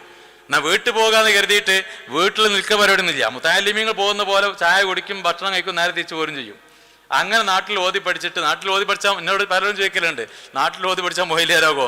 മൊയ്ലിയാരാകും. ഞാൻ തന്നെ തെളിവ്, ഞാൻ തന്നെ 10 നാട്ടിൽ ഓതി പഠിച്ചത്. കോളേജ് പഠിച്ച് കണ്ടല്ലോ, മർക്കസിൽ പഠിച്ചു എന്നല്ലാതെ വിദേശത്തേക്ക് എവിടേക്കും പോയിട്ടില്ല. അൽഹംദുലില്ലാഹ് എൻ്റെ ദർസിലുമുണ്ട് നാട്ടിൽ പഠിക്കുന്ന മുതഅല്ലിമീങ്ങൾ, നാട്ടിലുള്ള മുതഅല്ലിമീങ്ങളായ എൻ്റെ ദർസിലുണ്ട്. അത് വലിയൊരു ഭാഗ്യമാണ്. ഓ പ്രിയപ്പെട്ട ഉമ്മമാരെ, ഓ പ്രിയപ്പെട്ട രക്ഷിതാക്കളെ, നമ്മുടെ ഈ പള്ളിയിൽ തലയെടുപ്പുള്ള, നല്ല ഭദ്രതയുള്ള, നല്ല മുതഅല്ലിമീങ്ങളായ ആളുകൾ പഠിക്കുന്ന നല്ല സുശക്തമായ ദർസ് ഇവിടെ നടക്കുമ്പോൾ നമ്മുടെ മക്കളെ മുതഅല്ലിമീങ്ങളായിട്ട് പറഞ്ഞേക്കണം. നമ്മുടെ ഉസ്താദിന്റെ കയ്യിലേക്ക്, ബഹുമാനയുടെ സയ്യിദ് അവരുടെ നേതൃത്വത്തിൽ നടക്കുമ്പോൾ ഉസ്താദിന്റെ കയ്യിലേക്ക് മുതഅല്ലിമീങ്ങൾക്ക് മക്കളെ കൊണ്ടുപോയി കൊടുത്തിട്ട് എന്റെ മോനെ നന്നാക്കി തരണം എന്ന് പറഞ്ഞ് ഏൽപ്പിച്ചിട്ടുണ്ടെങ്കിൽ ഇപ്പൊ പഴയ രൂപത്തിലൊന്നല്ല. പഴയ രൂപത്തിലല്ല. ഇപ്പോ ദർസിൽ പഠിക്കുന്നതോടുകൂടെ SSLC-യും അതേപോലെ +1 +2 ഡിഗ്രിയും എല്ലാ ഭൗതിക തലങ്ങളിലും അതേ സമയത്ത് ശറഈയ നിലക്കും രണ്ടും പഠിച്ചുകൊണ്ട് ഭൗതിക വിദ്യാഭ്യാസം സമന്വയിച്ച് പഠിച്ചുകൊണ്ട് രണ്ട് ലോകത്തും ഉന്നതങ്ങളിലെത്താൻ ഇന്നത്തെ ദർസി സംവിധാനങ്ങളിൽ കഴിയുന്നുണ്ട്. സ്കൂളിൽ മാത്രം പഠിക്കുന്നതുകൊണ്ട് സ്കൂൾ വിട്ടു വന്നാൽ പിന്നെ അവർക്ക് പഠിക്കാനുള്ള ചിന്ത ഞാൻ പലയിടത്തും കാണുന്നതാണ്. ഓര് കളിക്കളങ്ങളിലേക്ക് പോയി മറ്റു സ്ഥലങ്ങളിൽ പോയിട്ട് പിന്നെ ആ ചിന്തകൾ മാറിപ്പോകാണ്. അതേ സമയത്ത് ദർസിൽ പഠിക്കുമ്പോൾ പഠിക്കണമെന്ന ചിന്ത കൽബിലേക്ക് വരികയും അങ്ങനെ അവർക്ക് ഈ കിതാബ് പഠിക്കലോടുകൂടെ പഠിക്കണമെന്ന ഹരം കിട്ടിക്കഴിഞ്ഞാൽ ഭൗതികമായ പഠനത്തിലും അവർ മുന്നേറും. അതുകൊണ്ടാണെന്ന് എത്ര ആലിമീങ്ങളുണ്ട്, എത്ര ആലിമീങ്ങൾ ഡോക്ടർമാരായ സഖാഫിമാരില്ലേ, എഞ്ചിനീയർമാരില്ലേ, അഡ്വക്കറ്റുമാരില്ലേ. എന്റെ ദർസിൽ പഠിച്ചിരുന്ന സൽമാൻ സഖാഫി എന്ന് പറയും. സൽമാൻ സഖാഫി 10 കൊല്ലം 8 കൊല്ലം എൻ്റെ അടുത്ത് പഠിച്ചതാണ്. 9ാമത്തെ കൊല്ലം കോട മർക്കസിലേക്ക് പഠിക്കാൻ വേണ്ടി പോയി. അഡ്വക്കറ്റാണ്. ഇന്ന് രാവിലെ സുബഹി നിസ്കാരം കഴിഞ്ഞ് മദ്രസയിൽ പോകും. മദ്രസയിൽ പോയിട്ട് 8 മണി വരെ മദ്രസയിൽ പഠിപ്പിച്ച് മദ്രസ കഴിഞ്ഞതിന് ശേഷം പരപ്പനങ്ങാടി കോടതിയിലാണ് വർക്ക് ചെയ്യുന്നത്. അഡ്വക്കറ്റുമാണ്, സഖാഫിയുമാണ്. ഇങ്ങനെ എത്ര ആളുകളുണ്ടെന്ന്. ഒരുപാട് സഖാഫിമാർ, ഒരുപാട് അഹ്സനിമാർ, ഒരുപാട് മതവിരുദ്ധധാരികൾ മതവിരുദ്ധം കരസ്ഥമാക്കലോടുകൂടെ ഭൗതിക ഉന്നത തലങ്ങളിൽ പ്രവർത്തിച്ചു കൊണ്ടിരിക്കുന്നു. അങ്ങനത്തെ നല്ല സാധ്യത നിലനിൽക്കെ നമ്മുടെ മക്കളെ കേടുവന്ന് പോയിട്ട് പിന്നെ പറഞ്ഞിട്ട് കാര്യമില്ല. ഹാൻസ്, പാൻപരാഗ്, പാസ്, മദ്യം, മറ്റു ലഹരികൾ, മാരകമായ MDMA വരെ അടിമപ്പെട്ടുകൊണ്ട് പ്രവർത്തിക്കുന്ന, അഡിക്റ്റായി ജീവിച്ചു കൊണ്ടിരിക്കുന്ന യുവതലമുറയെയാണ് നമ്മുടെ മുമ്പിൽ കാണുന്നതെങ്കിലോ പ്രിയപ്പെട്ട ഉമ്മ, നമ്മുടെ മകന്റെ കയ്യിൽ നിന്ന് ചീത്തരനുഭവം നമുക്ക് വരാതിരിക്കാൻ, ഓ പ്രിയപ്പെട്ട ഉപ്പമാരെ, നമ്മുടെ മക്കളിൽ നിന്ന് ഒരു വിഷമകരമായ കണ്ണുനീരൊലിപ്പിക്കേണ്ട, തറവാട് പറയിപ്പിക്കുന്ന ഒരു സ്വഭാവമുള്ള മക്കളായി മാറാതിരിക്കാൻ ഇൽമ രംഗത്തേക്ക് പറഞ്ഞേക്കണം. ബഹുമാനപ്പെട്ട അൻസാറുകളായ സഹാബികളോട് അഭിപ്രായം ചോദിച്ചപ്പോ സഅദ് ബിൻ മുആദ് തങ്ങൾ എണീറ്റുകൊണ്ട് ഹബീബായ നബി തങ്ങളോട് പറയുകയാണ്, ബനൂ ഇസ്രായേൽക്കാർ പറഞ്ഞതുപോലെ ഞങ്ങൾ പറയൂല നബിയേ, എല്ലാ നിലക്കുള്ള സംരക്ഷണം നൽകാം. ഈ യുദ്ധത്തിലേക്ക് ഉത്ബത്തും ശൈബത്തും വലീദും മുന്നിട്ടിറങ്ങിയപ്പോൾ ആദ്യം അൻസാറുകളിൽ നിന്നുള്ള റസൂലുള്ളാഹി ചീത്ത പറയുന്നത് കേൾക്കാൻ കഴിയാതെ അൻസാറുകളിൽ നിന്ന് 3 ആളുകൾ വന്നപ്പോ അവർ പറഞ്ഞു, ഞങ്ങൾക്ക് അൻസാർ ഇവിടെയും മദീനക്കാരെ വേണ്ട, മദീനക്കാരെ ഞങ്ങൾക്ക് വേണ്ട, ഞങ്ങളുടെ നാട്ടിൽ നിന്നോ ഞങ്ങളുടെ കുടുംബത്തിൽ നിന്നോ കുടുംബം ഒഴിവാക്കി മുഹമ്മദിന്റെ കൂടെ ഇറങ്ങിപ്പോന്ന മക്കക്കാരായ ആളുകളുണ്ടോ, ധൈര്യമുണ്ടെങ്കിൽ പറഞ്ഞേക്കൂ. ചാടി എണീക്കുന്നു ബഹുമാനപ്പെട്ട ഹംസത്തുൽ കറാർ. ഹബീബായ നബി സല്ലല്ലാഹു അലൈഹി വസല്ലമ തങ്ങൾ പറയാണ്, ഓ നിങ്ങൾ രംഗത്തിറങ്ങണം, യാ ഹംസ, യാ അലി, യാ ഉത്ബ, രംഗത്തിറങ്ങിക്കോ. അലിയാർ ഇറങ്ങി, ഹംസ റളിയല്ലാഹു അൻഹു ഇറങ്ങി, ഉത്ബ ഇറങ്ങി. 3 ആളുകളും ഹംസ റളിയല്ലാഹു അൻഹു ഉത്ബയോട്, അലി റളിയല്ലാഹു അൻഹു ശൈബയോട്, അതേപോലെ തന്നെ ഉബൈദ റളിയല്ലാഹു അൻഹു വലീദിനോട് 3 ആളുകളും പരസ്പരം യുദ്ധം ചെയ്ത് നൊടിയുടെ ഹംസ റളിയല്ലാഹു അൻഹു ഉത്ബയെ വകവരുത്തി, അലിയാർ ശൈബയെ വകവരുത്തി. ഉബൈദ റളിയല്ലാഹു അൻഹു കാരണവരാണ്, 70 വയസ്സ് കഴിഞ്ഞിട്ടുണ്ട്. അതുകൊണ്ട് പ്രായമെത്തിയ വലീദിനോടാണ് യുദ്ധം ചെയ്യുന്നത്. ആ യുദ്ധം ചെയ്യുന്ന സമയത്ത് ഉബൈദ റളിയല്ലാഹു അൻഹുവിന്റെ ശരീരത്തിൽ മുറിവേൽക്കുകയാണ്. സുബ്ഹാനല്ലാഹ്. യുദ്ധം ചെയ്യാൻ കഴിയാതെ വന്നപ്പോ അലിയാറും ഹംസ റളിയല്ലാഹു അൻഹു വന്നുകൊണ്ട് ആ വലീദിനെ വെട്ടിവീഴ്ത്തുകയാണ്. ഉബൈദ റളിയല്ലാഹു അൻഹു താങ്ങിയെടുത്തിട്ട് ഇലാ ഹദ്റത്തി റസൂലില്ലാഹ് സല്ലല്ലാഹു അലൈഹി വസല്ലം, ബഹുമാനപ്പെട്ട നബിയാരുടെ മുമ്പിൽ നബിയാരുടെ ഹദ്റത്തിലേക്ക് ഉബൈദ റളിയല്ലാഹു അൻഹു കൊണ്ട് കടത്തിയപ്പോ ബഹുമാനപ്പെട്ട ഉബൈദ റളിയല്ലാഹു അൻഹു കൈ മുറിഞ്ഞു പോയിട്ടുണ്ട്, കാലിൽ മുറിവ് പറ്റിയിട്ടുണ്ട്, ശരീരത്തിന്റെ പല ഭാഗത്തും മുറിവുകൾ വന്നു പോയിട്ടുണ്ട്. ഉബൈദ റളിയല്ലാഹു അൻഹു ബേജാറിലാണ്, എനിക്ക് ഷഹീദിന്റെ കൂലി കിട്ടൂലേ. ഉബൈദ റളിയല്ലാഹു അൻഹു മെല്ലെ എഴഞ്ഞ് ചെല്ലുന്നു ഇലാ ഹദ്റത്തി റസൂലില്ലാഹ് സല്ലല്ലാഹു അലൈഹി വസല്ലം. ഹബീബായ നബി തങ്ങളോടുള്ള സ്നേഹത്തിന്റെ ഒരു ഹബ്ബിന്റെ വർദ്ധനവ് കണ്ടോ? ഉബൈദ റളിയല്ലാഹു അൻഹു മെല്ലെ മെല്ലെ അഴിഞ്ഞു നീങ്ങിയിട്ട് റസൂലുള്ളാഹിന്റെ കാലിന്റെ ചുവട്ടിലേക്ക് വന്നിട്ട് നബി സല്ലല്ലാഹു അലൈഹി വസല്ലമ തങ്ങളുടെ കാൽ പിടിച്ചുകൊണ്ട് ചുംബിക്കുകയാണ്. കാല് പിടിച്ചിട്ട് ആ കാലുമേൽ ചുടുചുംബനങ്ങൾ അർപ്പിച്ചുകൊണ്ട് ഉബൈദ റളിയല്ലാഹു അൻഹു റസൂലിനോട് ചോദിക്കുകയാണ്, യാ ഹബീബല്ലാഹ്, യാ റസൂലല്ലാഹ്, ബദറിൽ വെച്ച് ഷഹീദാകാൻ ആഗ്രഹിച്ചിരുന്നു, പക്ഷേ ശത്രുവിന്റെ വെട്ടേറ്റുകൊണ്ട് എന്റെ റൂഹ് പിരിഞ്ഞില്ലല്ലോ, എനിക്ക് ഷഹീദിന്റെ കൂലി കിട്ടൂലേ? അന്ത മിനശ് ശുഹദാ, അന്ത മിനശ് ശുഹദാ. ഉബൈദ നീ ശുഹദാക്കളിൽപ്പെട്ടത് തന്നെയാണെന്ന് പറഞ്ഞപ്പോഴല്ലേ ഉബൈദ തങ്ങൾക്ക് സമാധാനമായത്? മദീനയിലേക്ക് മടങ്ങുന്ന വഴിയിൽ ദഫ്റാനിൽ വെച്ച് മരണപ്പെടുകയാണ്, അവിടെ വെച്ചുകൊണ്ട് ഷഹീദാവുകയാണ്, അവിടെ മറവ് ചെയ്യുകയാണ്.